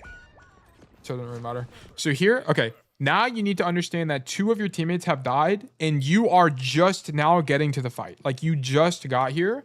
So you should know here, okay, everyone on the enemy team is alive and I have 2 people on my team that are dead. The chance of us winning this fight is basically slim to none. So instead of going wider on the bridge like this, you should be backing up like this. You should be leaving to prevent something called staggering, okay? In Overwatch, staggering is the idea of you and your teammates just go in and die, go in and die, go in and die. It looks like this, right? So it'll be like, in this fight, you have 2 people die. Okay, now they respawn. So now they're alive. And then because you just now went in, you die. So now you respawn 10 seconds later, right? So this is 10 seconds, and then this is 10 seconds. And then now this Moira dies, so they have to respawn. So that's another 10 seconds. So you just lost 30 seconds without having your full team because people are just dying out of sync. What you want to have happen in a fight is you want your whole team to die at roughly the same time, if you are going to die at all. You want everyone to die roughly at the same time. That way you all respawn together so you can fight as 5 in a 5v5. That's how you play Overwatch.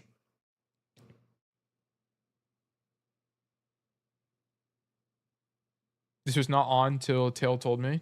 I'm not sure what you're talking about. I forgot already. I didn't check chat till just now. But yes, we need to prevent staggering in this situation, right? Make sure you're paying attention, right? There's no world where we should be walking forward and going cart here. You're just going to make it harder for you to win the next fight because you're going to take so long to die. What? No way we win this. There's actually no way we win this fight. How did this happen? Okay, we killed the Hanzo. Okay, so maybe...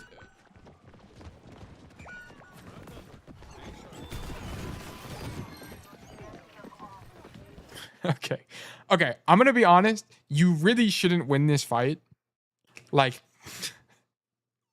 This is what I was talking about this on stream the other day, where it's like, I just don't know how to coach bronze, but you really shouldn't win this fight. Okay, so like what we should be doing here is you should walk to this point, see that you're down 2 enemies or 2 allies, and then you should play your life, right? You should either run away and wait for your teammates, or like play the corner really safe, so that if you do need to back up, like they cap, you can just back up, right? That's how you would normally play it. But very fortunately, the enemy team just sucks, and then you're able to kill them. You have a good position here standing on gas, and it's also good that you're not dropping, so this is fine. Like, I'm actually surprised this is bronze, to be honest with you, because this actually looks pretty good.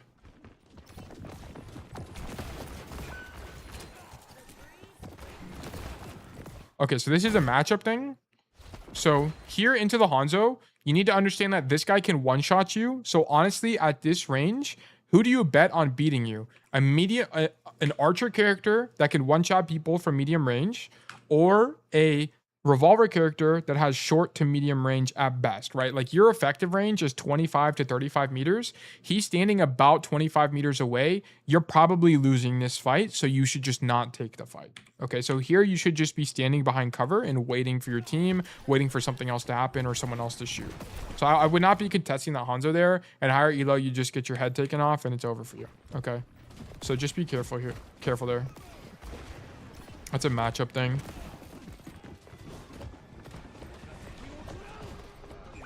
Here you take an angle, but it's too late.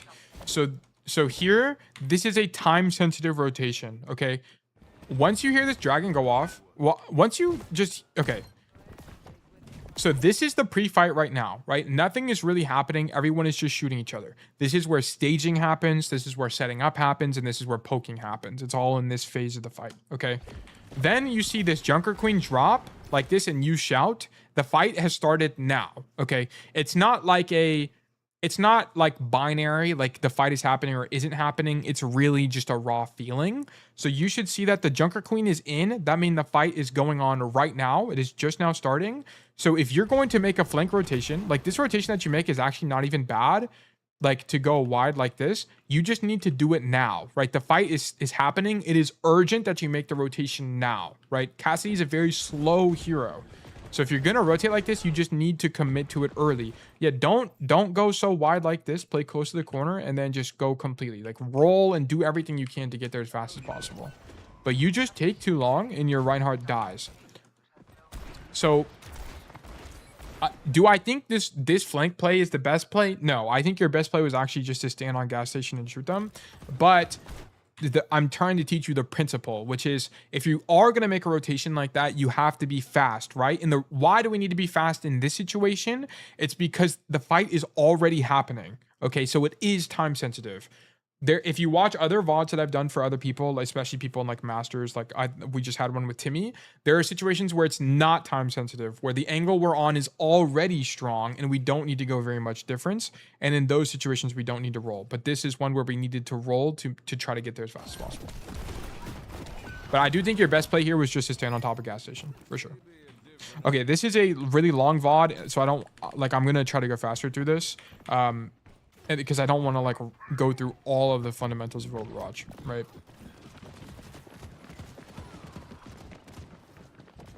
Good angle. Do you watch him? He must watch my videos because this is a good angle. Like, I feel like a bronze player would never stand here. I actually don't know how this is bronze, to be honest with you. Like this is bronze? This is bronze? How is this bronze? Here we shouldn't be on the cart here. The flank is good. Okay, so here what you should have done, by the way. I actually love this flank from you. Kill the Lijiang. Your idea shouldn't be to walk forward closer to them, though. Like, why are we rolling in and forward here? That doesn't make any sense. Just continue playing the angle, right? Manage your distance, play way back here, and just shoot them all. You don't need to be inside of them to do things. Wait, what?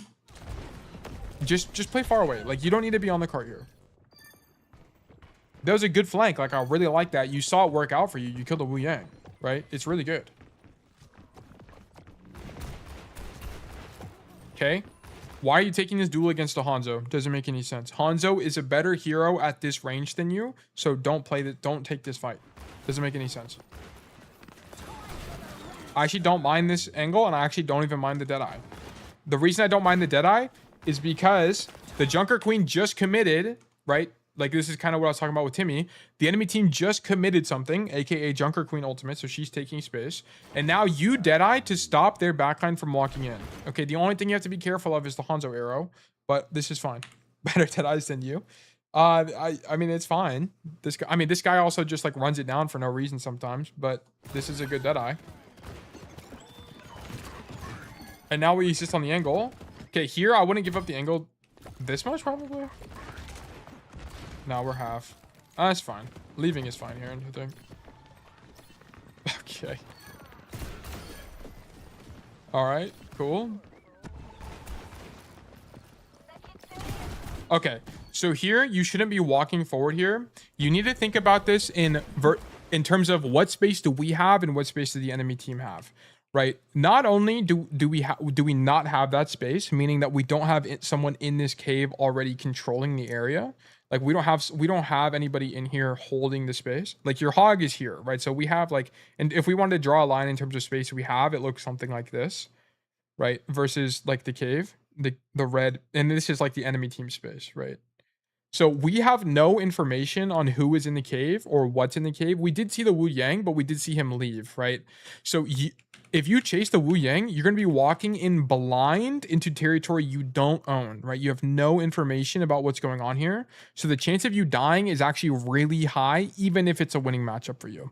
So walking in here doesn't make any sense because it's not our space, number one, and we have no info, okay? So you should be using things like sound cues. You need to use your headphones. You need to try to figure out what's going on here, and then make an educated decision if you want to walk in there or not. You don't have the movement to escape. Yeah, Cassidy's just not a hero that can do this, right?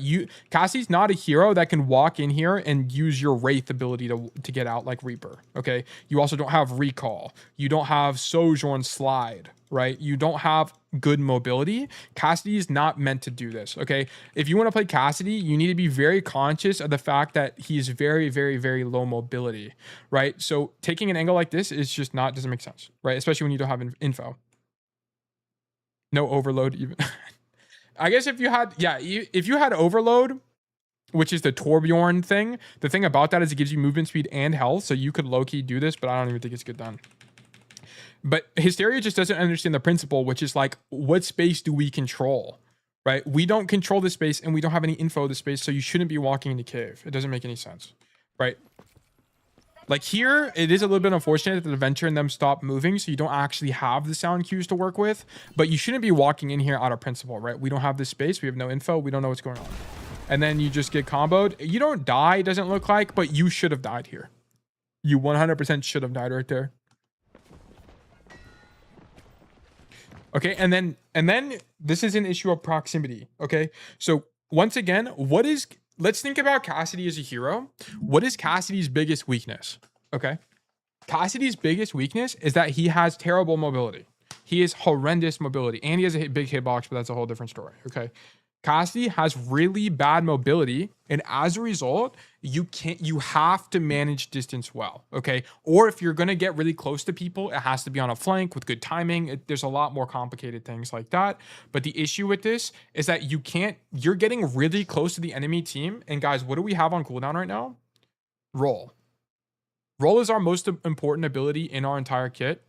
You just can't get this close to people because you don't have roll. And think about it, if they push you here, Hysteria, how do you get out? How do you get out from this angle? The only ways to get out is to like walk this way and come up the high ground, or like come this way and then go back toward your spawn, or like go down main or something. Okay, well, the problem with all of these rotations is what cover do you have as you make the rotations? Okay, there's like basically none. There's no cover in rotation 1, very little cover in rotation 2. You do have stuff like the cart. And then in rotation 3, you also have no cover until you get to this point here. It sucks. All of these rotations suck. And that's why you don't play in places here, because not only is it really easy for the enemy team to push you, but your rotation out from this position is really risky. Okay, so you don't want to play here. That's why whenever you play Cassidy on this map in particular, where I recommend you play is, guys, where do I recommend you play on this map? Who knows? What are the golden locations for Cassidy? There are two in particular. If this was gold, you would be dead. Yeah, he would die. He would 100% die. Stairs on building, exactly. Or top. Okay, this is literally perfect. You would stand here on this angle, or you would stand here on this corner. Why? Why is this the case? Well, we wouldn't stand here because when the enemy team walks up, we can shoot them as they walk up. And then when they walk past us, well, sorry, we're talking about position A, okay? When they walk past us, we can shoot them in the back. We saw it on the first fight on second where he had that flank. It was really good. And then on this point B here, we forego this angle. So we don't have this angle control anymore if we stand here, but we can spam down main as they walk forward. You have good, it's also on high ground. Both of these are on high ground. They both have cover. And also, let's talk about the rotation component. If you're in position A, you can rotate out this way and drop to this staircase. You can drop off the building entirely. You can walk into this room. Look how many more rotation options you have, and they're all safe. And then if we look at position B, let's think about the rotation options from here. Let me actually fly over there so it's a little bit easier to see. I have a little pink dot, ignore that real quick. So if we play in position B here, we have this cover to work with. We have this like angle to play. You have high ground advantage. And then if you need to rotate out, you can rotate through the room. You can rotate down the staircase. You can drop if you need to. You have a lot of options and they're all safe, right? The rotations are good for us. And that's why we play in either of these positions. Why would we not want to play in position C, guys? Why would we not want to play in position C? Does anyone in chat know? What's wrong with position C? And how does it compare to position B and A? Not in Cassidy's effective range. That is true, right? Cassidy's effective range is 25 to 35 meters in this current patch. And the problem with this is that Cassidy can't really shoot people from like here, for example. It's a little bit too far away. That is true. Also, the rotations suck. That's really what I was looking for. So the problem with position C is that if they come here through the cave and you're shooting them from here, how do you rotate out of this position? You can drop, which is actually not too bad because you have like the cover of main here. But the enemy team is normally going to take multiple angles, right? They're going to come through cave and they're also going to come through main. And then you're just going to get shot by the people that come through main, right? It's not as good. And then now you have time on the floor where you have to spend like 15 seconds rotating back up to a better position. So the rotation isn't as good. And then also, if you choose to try to stay on the high ground, you have to rotate over this bridge, which has no cover to work with, and it's easy to die. Doubling up with DPS, that is another thing, but I'm not gonna get into that. This is, if we were a higher rank, we would get into that. I'm not too worried about it. In this elo. But yeah, so this is like a fundamental misunderstanding of Cassidy as a hero, as well as rotations as a concept. Like you just can't be playing this close. This is not how Cassidy plays the game. Yeah, and that's why we died to Joker Queen there.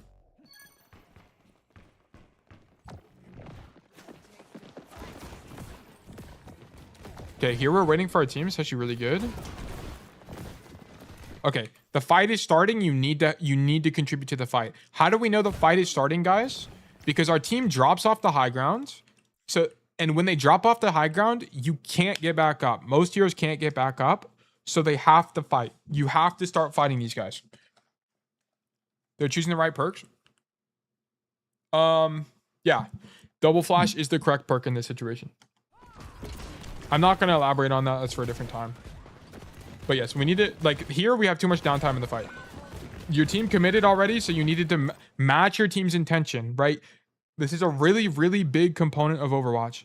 Goodbye, Aatlis. Thank you for tuning in. I really appreciate you, man. Really, really big component of Overwatch is match your team's intention, right? So if you see someone commit to a fight, even if it doesn't really make that much sense, follow up with them to the best of your hero's ability, okay? So Roadhog drops, okay? Does it make sense for Cassidy to drop here? No, it doesn't make any sense. So you should stand up here and you should shoot them, which is your equivalent to dropping from Roadhog, right? It's you are following up with your Roadhog's play by trying to make plays according to what he's doing, right? You're getting aggressive when he's getting aggressive. You should be getting defensive when he's getting defensive, so on and so forth. There is some nuance to it, but we're in bronze, so I'm not going to worry about it. Do Deadeye there before backing up. Let's see.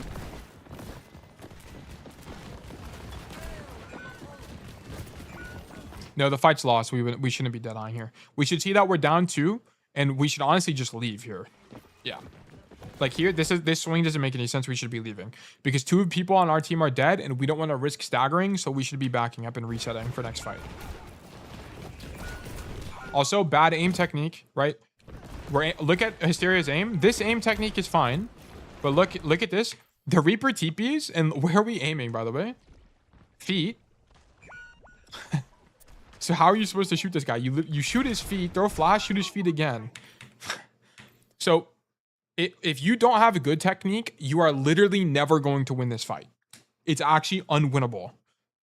Like, how was Hysteria supposed to win this fight when he starts aiming at the feet? The only way you win this fight as a cast main is you hit a headshot.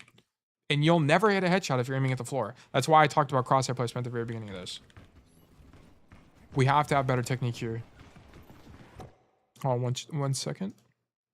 Okay, going back. Bang. On an angle, this is sick. This is just a bad place to be. This is map knowledge, just don't stand here. Okay. Watch the rest of my Route 66 reviews to know where to stand. If Reaper aims at feet as well, that's how they win.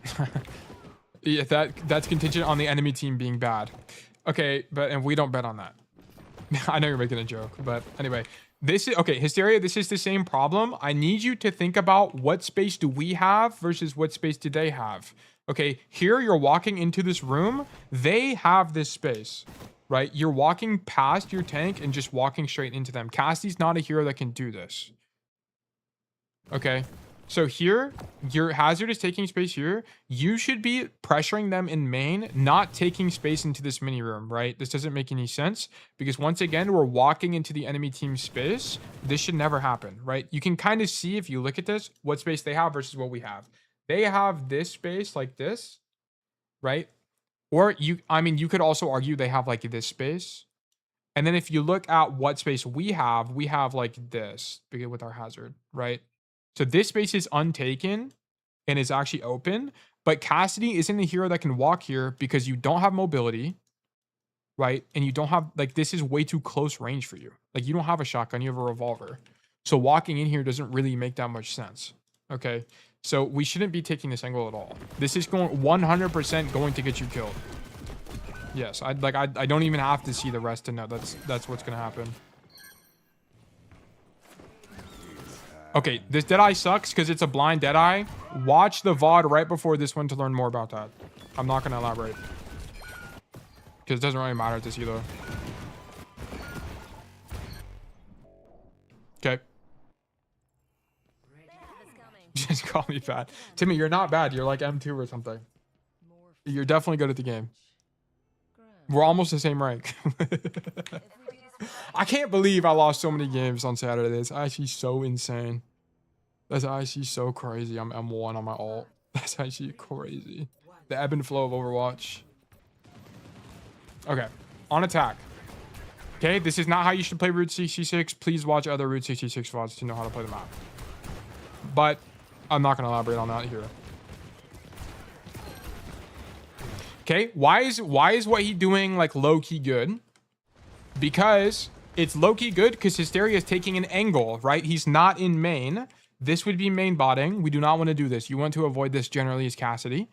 Here, you were taking an angle. It's not like we shouldn't really be getting as much value as you are, but you are applying a good principle, which is you want to be on a different angle from the rest of your team. And the other DPS too, is there other? Oh yeah. Your soldier is also hard flanking, which is really good. You guys should win this fight. Like, this looks so winning for you guys. Yeah, this was good. I mean, this isn't how I recommend you play Route 66, but I'm not going to elaborate on that. Just watch other videos. Of mine, to be exact. Like other streams where I go over Route 66. Okay, here we're set up. Okay, so here I don't not really... Oh, okay, because you come right side. Okay, this is... I don't really recommend this either, but this is okay. Whatever. The idea of this is fine because we're on a flank, right?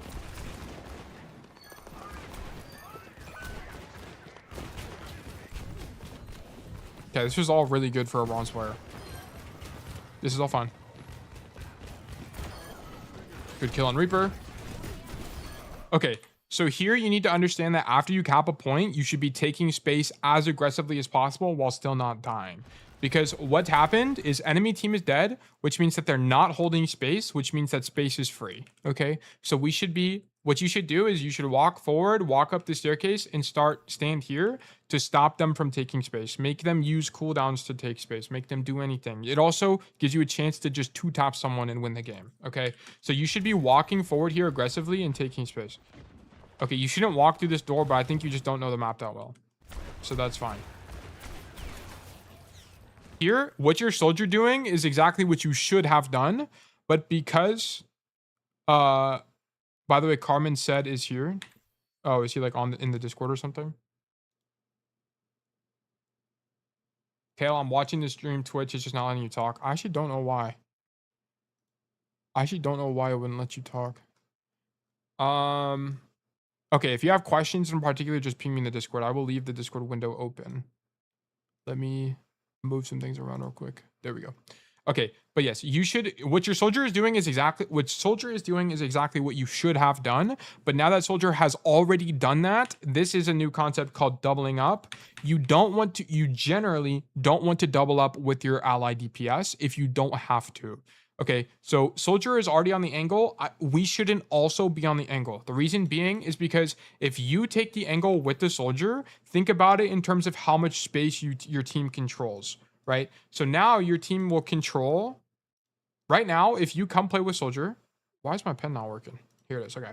If you come play with soldier, your team will own this much space. Okay. If you don't play with soldier and you are instead right here, for example, your team will own this much space. Okay. How much space would you rather have? This much A or this much B? Okay. I think it's pretty obvious that A is better. Okay. Yeah, they're not muted or banned because I just checked. Okay, I have no idea. Maybe it was something about their Twitch account or something like that. Hopefully we're able to get that resolved. But yeah, if you have questions, just ping me in Discord and I can answer them. But anyway, we should be looking to take an angle now apart from our Reinhardt and our soldier because we want to have as much space control as possible. Here, I'd probably be playing like this side of the map. This is not normally how I recommend playing the map. Okay, I'm just going to say that. It's not how I normally recommend how to play the map. I'm just trying to teach you the principle of Route 66. Like us coming here is bad on that principle of doubling up because we lack space control.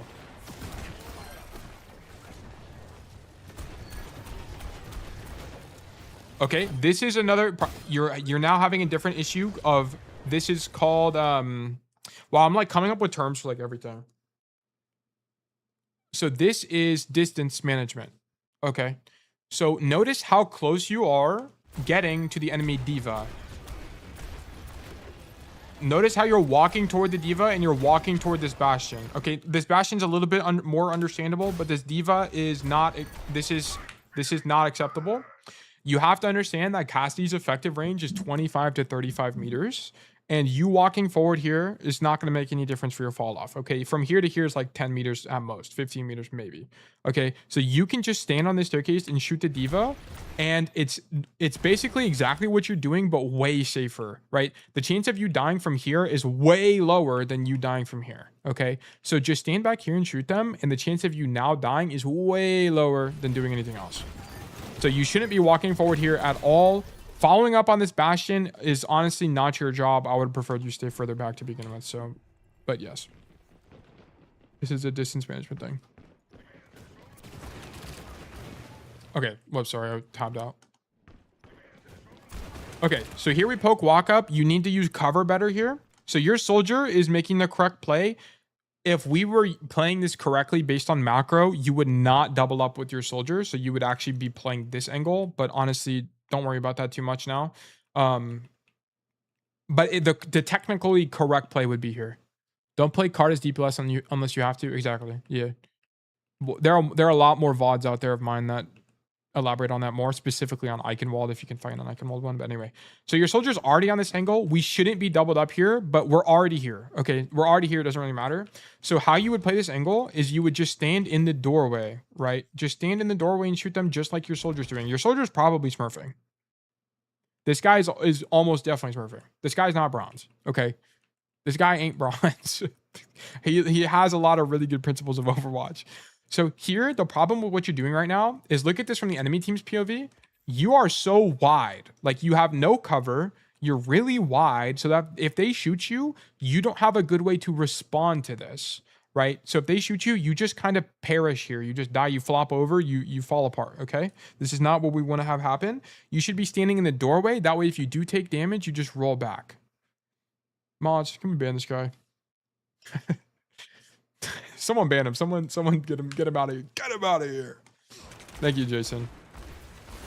But yes, we shouldn't be playing this wide for no reason.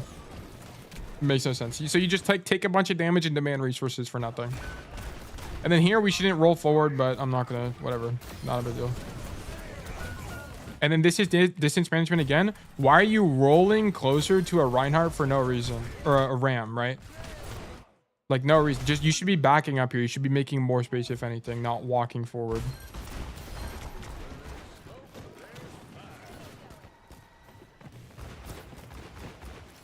Okay, so we have 4. Did we get full held here? Here, you take an angle, which is fine. Why is taking an angle here fine, by the way? Because we have this space. We have the space to be able to do this, right? Your Ryan pins in. So he is holding the space that lets you take this angle. So it's actually safe. I mean, is it 100%? Like, I would never recommend a diamond player take this angle, for the record. Okay, like anything above diamonds doesn't make any sense. I'm just trying to illustrate the principle for him, which is you have this space, like your Reinhardt is taking space that makes this safe, quote unquote. So coming here makes sense-ish. Okay, it's not your best play, but it makes more sense. It's not like you're inting by going here. Okay. That eye's fine. Actually, not opposed to that. Okay, here, you need to get off the cart and get out of main. Okay, so this is you're not staging. Are we going in depth about the rolling? Not needed. He can just watch VODs for that. There's a lot of like micro mechanical stuff I'm skipping because it's just not as important. Like, it's pretty clear to me that Hysteria doesn't really understand a lot of the, like, really important concepts of Overwatch. Like here, why we shouldn't really be fighting this Reaper because, I mean, actually this is fine. Fighting this Reaper is actually fine. But this is unacceptable. So distance management, very, very important. Why are we? So you're in a really good position, right? You can shoot this on and you can shoot the Reaper, right? You can just come back to cart, like stuff the Reaper, stop him from walking, right? You still would have been able to shoot the Ana. You should still be standing here. Like, you walking forward to get closer to the enemy team here doesn't make any sense. Cassidy's just not built for these kind of rotations, right? Why are we playing like a Reaper? Why are we getting so close to the enemies? Just stay on a good position and you're fine. Like what I would have recommended if you wanted to play this optimally is you actually wouldn't be on this side of the map. You would be on top of truck because it gives you such a good vantage point over this side of the map. So this is where you should have been optimally, but honestly, don't worry about that too much. Just focus on understanding the fundamentals of Overwatch, right? The proper way to climb in Overwatch is not to just spam fucking gameplay until you rank up. It's to consciously think about angles, think about distance management, think about doubling up, think about, I mean, you're not a high enough elo for this, but think about ultimate economy, think about stuff like that. Those are the core principles that will give you a really, really strong foundation to be able to rank up easily. Okay, but I'm not going to go over the rest of this, by the way. There's just not really a point. I think this is more than enough coaching and discussion for you to learn from. So Carmen, I'm going to wrap up the VOD here. And comment once again in the Discord if you have any questions. Please don't hesitate to let me know. I would love to answer them.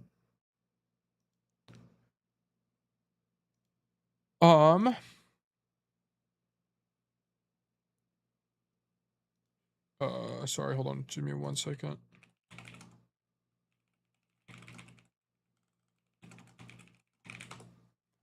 Want to watch Hacker Game? Someone said he was hacking. We can take a quick look. Actually, hold on. Let's focus on coaching here. Who are we missing? Has everyone gotten a VOD review? Okay, we have Zathis code. Zathis, are you here? I saw him boot up the game. I don't think he was though.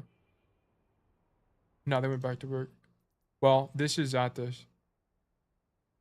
He's an IRL friend of mine. If he's here, we can go over his code. Because I do want to do the coaching and knock it out. I might just pick one of his and then just rock it from there. Because we've done one from Timmy. And the only thing left is, and I don't think Montana has a code. So we'll do this most recent one from Aatlis, and then we can go over hacker VOD if we want. Also, why am I offline? There we go. Replays QD. Suravasa. Good map. I feel like we don't get very many Suravasa codes. My Junkertown is short if you want to look at it.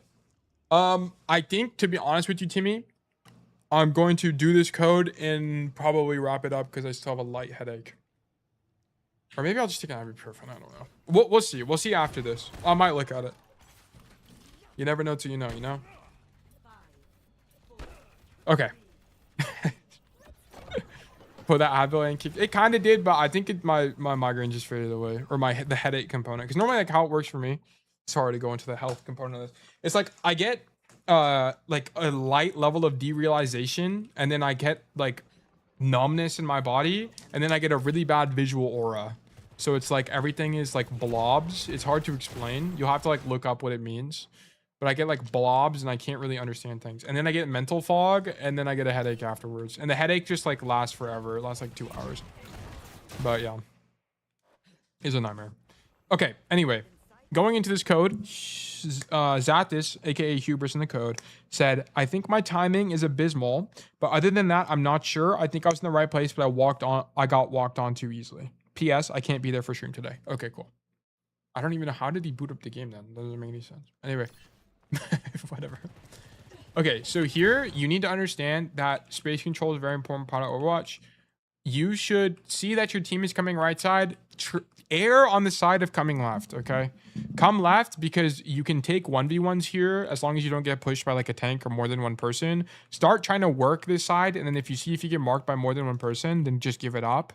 But I prefer you come left, because then if they just run it down main style, if they just run it down main, you have an opened up off angle and you can just pressure people walking in.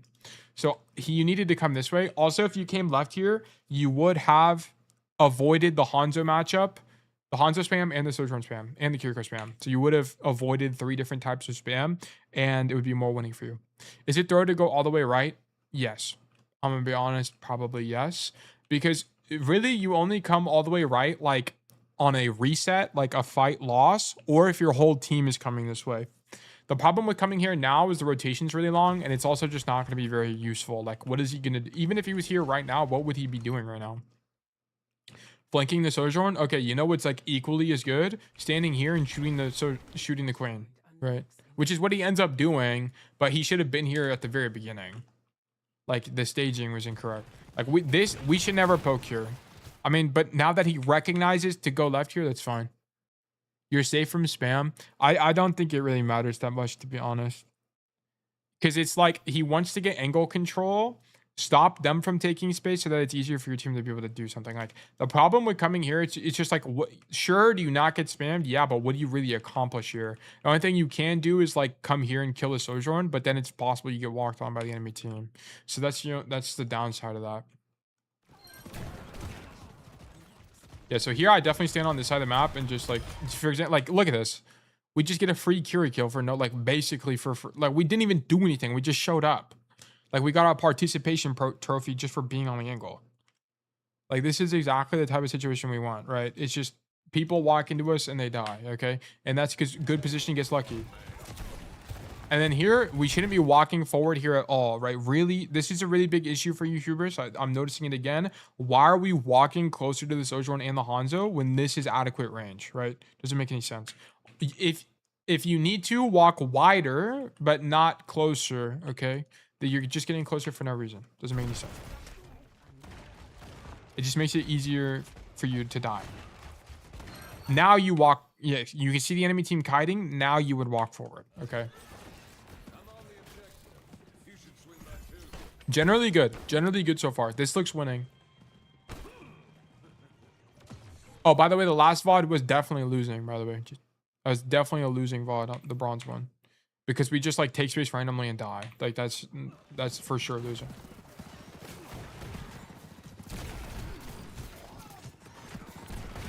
Okay, here, I actually don't mind this in principle. So here, once you eat this rail, you need to roll away. Why are we not rolling away off the angle to live? You react way too late. Like, I don't know why you're preserving roll in this situation. Roll is exactly for these moments, right? Like, it's good that you have roll off cooldown. You just need to use it, right? Like here, bam, you eat this roll, or you eat this rail. Honestly, I would have rolled even earlier just to make sure I don't get railed. But you should have rolled even after this rail to make sure you don't die or 6 spam or something else random and choke. Like, you take an extra 40 damage from 6 spam. You almost died, but luckily we get healing from our Ana, right? So it's miraculous that you even live here.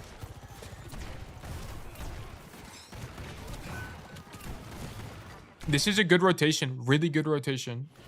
Love this from you. It is awkward that we get outranged here, but this is your best rotation. There's not really a lot of other options, to be honest, so this is fine.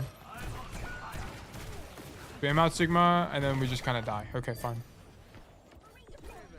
This is just... Cassidy kind of sucks in these fights. It's not really a better play. The only other, like, better play you could have had is, like... Honestly, the only other thing you could have done is, like, you could have staged here. You could have identified that now they're on Sigma, they have no speed, so that you can actually play this angle pretty aggressively and just shoot them all in the back. That would have been the other good play. But when they were on Junker Queen, this play is not... It's a lot riskier. This is still, like, possible, but it's a lot riskier. I think this kite play is fine, too. But the other one is probably more winning, but I don't really expect you to do that.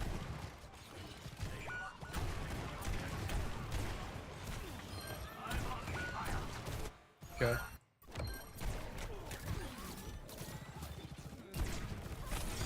Okay.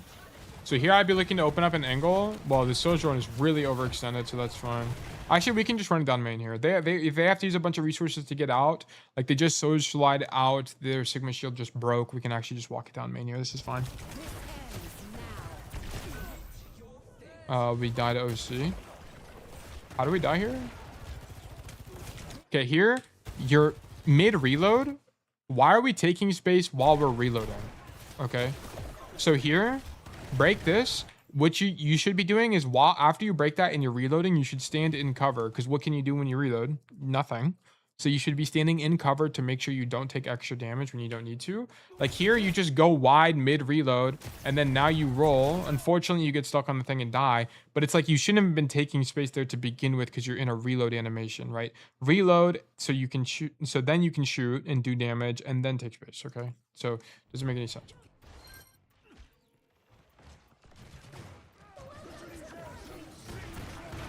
I actually like you coming this way. This is fine. It's a little bit unfortunate. Here, this is a distance management issue. Sigma drops. Just stand back here and shoot the Sigma. Then when you see him leave, then take space, right? So this is just a distance management issue. I'm not sure why you like look for the rotation. You don't really need to look for the rotation here. Just spam out the Sigma. That's the best you can do.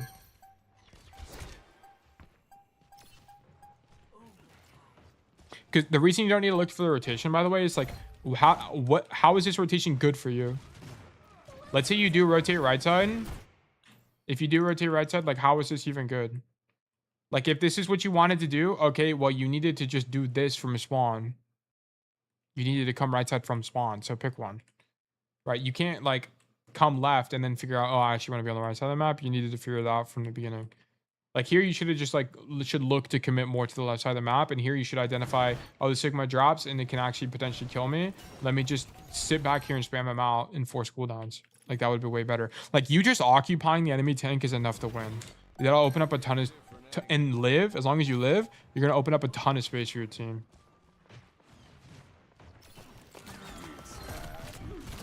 Okay. What's wrong with this Deadeye, guys? Bro, why are we doing this Deadeye?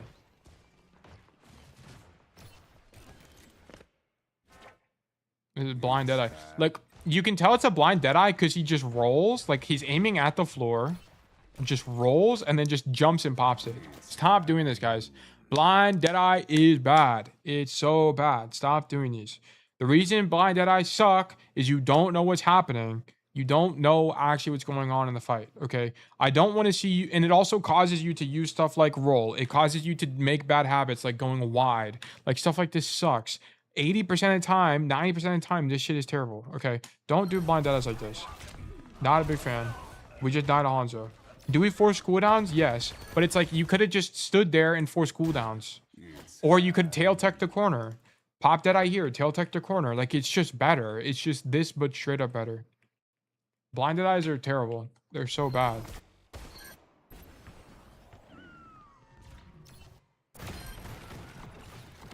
It's a me Deadeye. The Timmy ult.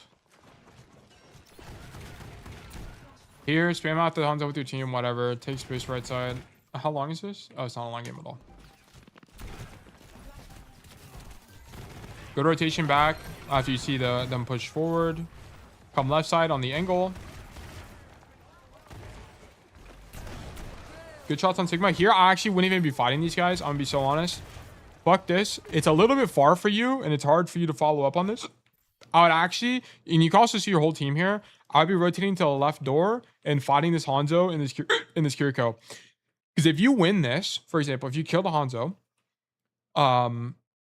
well, by you doing this, not only do you stop the Hanzo from spamming down main, you have the chance to kill him. And if you do kill him, where are these guys going to rotate to if they take a bunch of damage? They're going to come point, right? They're going to just come, they're going to come back to space they already own. So you're just going to catch them as they rotate back and just shoot them all in the back. So I'd prefer you to be on the angle here instead of being in main. Because, like, what did we accomplish here? Nothing. Like, nothing got accomplished. Like, your flank there would have been the win condition for that fight, even though your Hanzo was already dead. So, but because we don't flank, nothing happens. And this is, no, like, I think it's funny that I've had people in my rank games be like, why are we flanking so much? Why are we flanking so much? And then we VOD review, and you can very clearly see that every single time, like, a loss happens, it's like, it has to do with the flank, something on the flank every time, or it's like bad timing or something like that. Someone's not flanking, or we don't flank completely, or we lose it, like something on, yeah, it's always has to do with on the flank. Real, exactly. That's how you win in Overwatch. Okay, here. Spam out the Sig. Okay, why are we walking toward this guy? Like, you just saw your monkey die. I guess you're resetting, whatever. If you're resetting there, that's fine. I'm gonna be honest. I think I might... Okay, hold on. Here on this fight.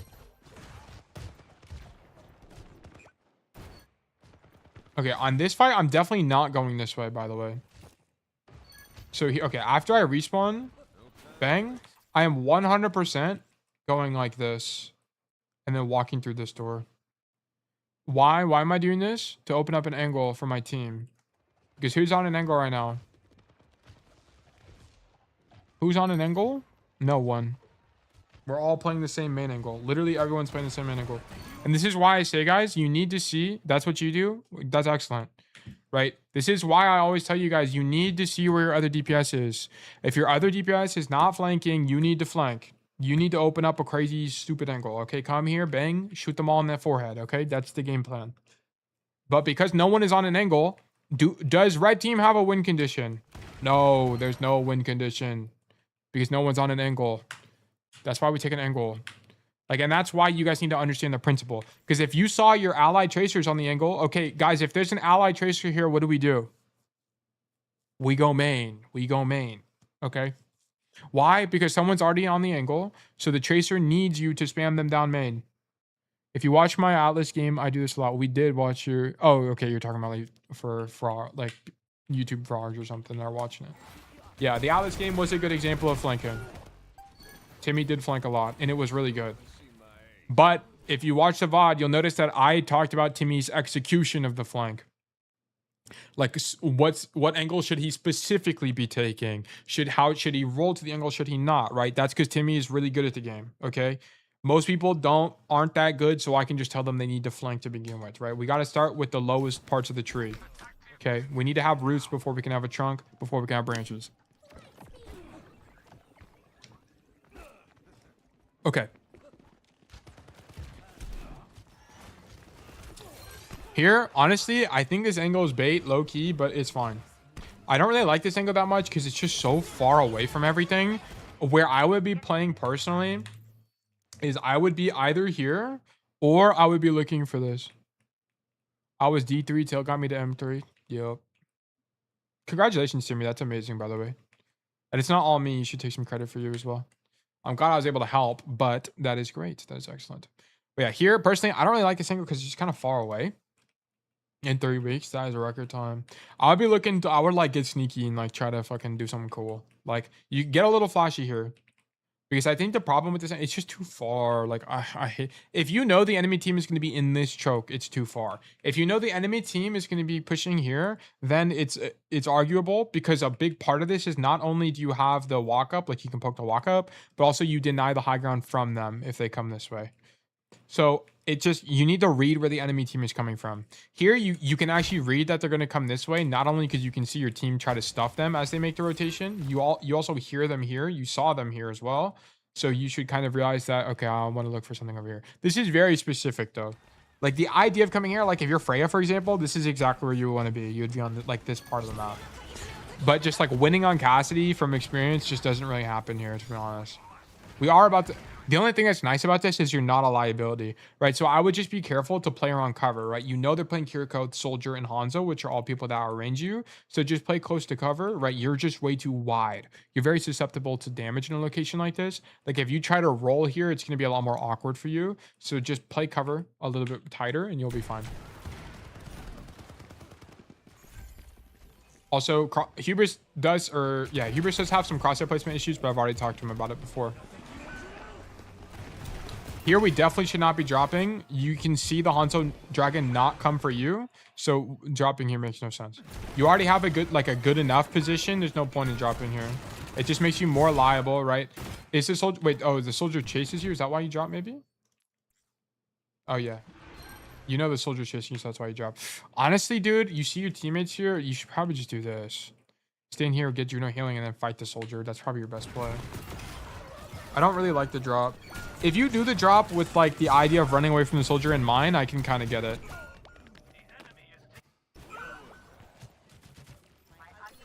That was pretty good from you otherwise, though. I would have preferred you 1v1 the soldier and stay up top, though. Love this angle. Big fan of this angle. Bait a bunch of cooldowns, then go back. Perfect, perfect. I would spam I need heals and try to take the 1v1. Yeah, exactly. I would have done the same thing. I think that's your best. Because, like, what's the enemy team's win condition, right? Though their win condition is the soldier gets that angle and pops visor and beams everybody. Like, that's the win condition. So you want to stop that from happening. Really, really good angle. Good use of silver bullet. Nice. Spam these guys out. Like, this is all perfect. Like, this is super oppressive. Your tank kind of just runs it down, though. That was fine. I honestly, I think you needed to win other fights. That fight was fine for me, in my opinion. I don't think dropping there at all would have made sense. Well, wait, let's see. Let's investigate further. Would we have dropped here at any point?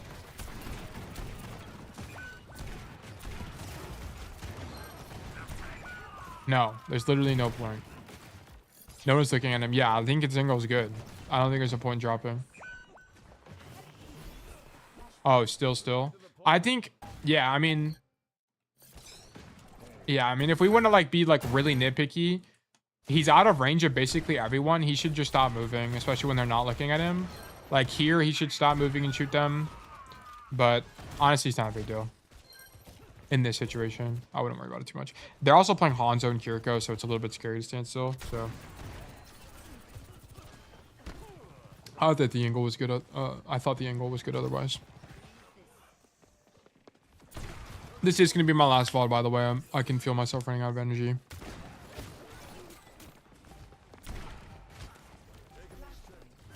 I think if I didn't have a migraine today, I'd be able to go longer, but I'm not feeling it. Okay. Here, Mark the Moira is actually fine. I like the roll as well. Get silver bullet back, take a bunch of damage, heal up. Nice. Then go back for pressure on the Sigma. And then we come wide. I actually don't mind this at all.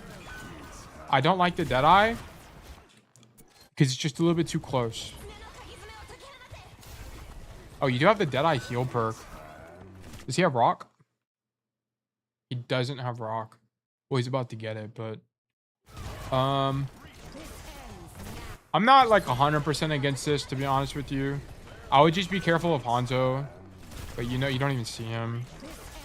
It's not terrible. Don't recommend this, but it's fine.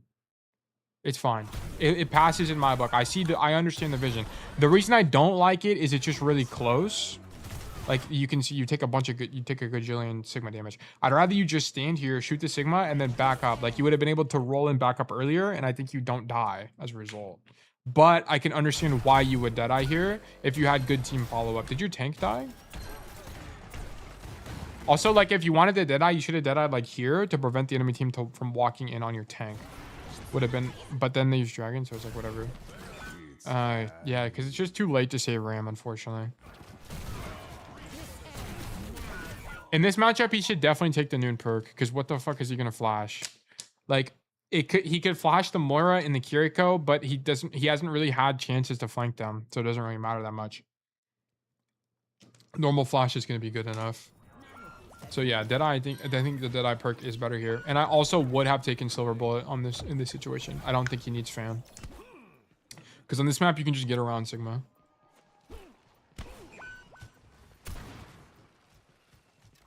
So here we play the angle. Huge 1v1 from us. You didn't hear her, so you just literally outskilled her. She fucked up. Nice job. Then we shoot. Now we're in their backline. This is actually really good. Good flash. Honestly, you go 2 for 1. That's great. Could we have lived here at all?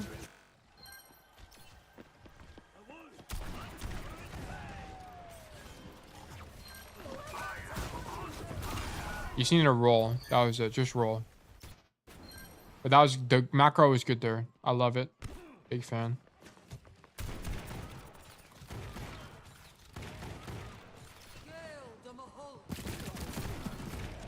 Okay, let's look at this micro a little bit. So you hear the Sojourn. Here you should prediction flash for sure. You know she's about to swing the corner. Prediction flash her. Because the problem is, if you don't prediction flash her, you're going to be in the 1v1 and you're stuck in the throw animation. So she gets 90 damage off in you while you haven't even shot a bullet yet. So it's already, you can already kind of see it's lost. So now you winning this is very contingent on you hitting a headshot. If you just prediction flashed her, then swung the corner, you would have won. It would have been over. Yeah. But marking the Sojourn there is probably the correct play. You just need to play that matchup better. Prediction flashes are generally good for Cassidy.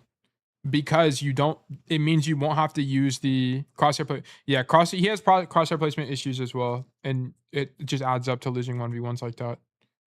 But yes, if you prediction flashed her before she crossed the corner, you kill her for sure because you just hit a headshot with good crosshair placement and it's over. But okay, thank you for the VOD, Hubris. I don't have anything in specific for you other than you keep having distance management issues. Just stop walking forward when you don't need to on Cassidy. It doesn't, like, it's getting you killed. There's been like 2 or 3 times, or like makes you take a bunch of damage for no reason. But a lot of really good rotations from you that I liked. I don't have anything specific, unfortunately, other than like crosshair placement. But thank you for the VOD. And also thank you everyone for tuning in today. Today was my highest peak viewership, by the way. I had 10 viewers at some point in this stream, which was sick. I've never had that high viewers before. Also, just some updates, by the way. Our next stream is on Friday, so we will do another coaching stream. And then we are going to do, over this week, I'm going to be updating the Discord. There's going to be a few things that change. Our current stream mods, which are Jason, Montana, Yumi, and I think Kalastic, are all going to get some roles in the Discord as well. So that's going to look a little bit different. And then I'm just going to update some things that are out of date. So we're going to be doing that. And then next stream is Friday. We're not going to have Arc on stream. It will be a coaching stream. And then we do have coach gameplay on Saturday as well. So same times as well, 5:30 p.m. EST on the next coaching stream. And then gameplay streams are at 12 p.m. EST on Saturday. I might try to look to fit another stream, and I don't know when I have more time. Debbie Stream Tail, like always, brother, feel better. Thank you, man. Good luck with the exams. Yeah, thank you. I really appreciate that. Timmy, Jason, thank you guys for chatting with me as well. And I hope everyone was able to learn anything. Once again, my name is Once Told Tale. I am a Grandmaster 1 Top 500 Cassidy One Trick. I specialize in coaching Cassidy. If you ever have any questions, comments, concerns, or anything, ideas, or anything like that for Cassidy, don't hesitate to join the Discord. You can always do !Discord to get the link to our community. We would love to have you. Very supportive. And we love getting better at the game. But if you guys, when do I get my expert? If you hit top 500 consistently and you contribute to the Cassidy Academia, I will give you the actual roll. Like arc. But it's a very hard roll to get. It's not like everyone, and it's not designed for like it's a whole nuance thing. I'll have like an explanation for it in the Discord later. But anyway, thank you everyone for tuning in. I am gonna get some rest, and next year, very possible, I'm gonna get some rest, and I am going to have a great rest of my night, and I hope you guys do as well. But once again, thank you guys for tuning in, and I hope all of you have a fantastic rest of your day. Bye bye.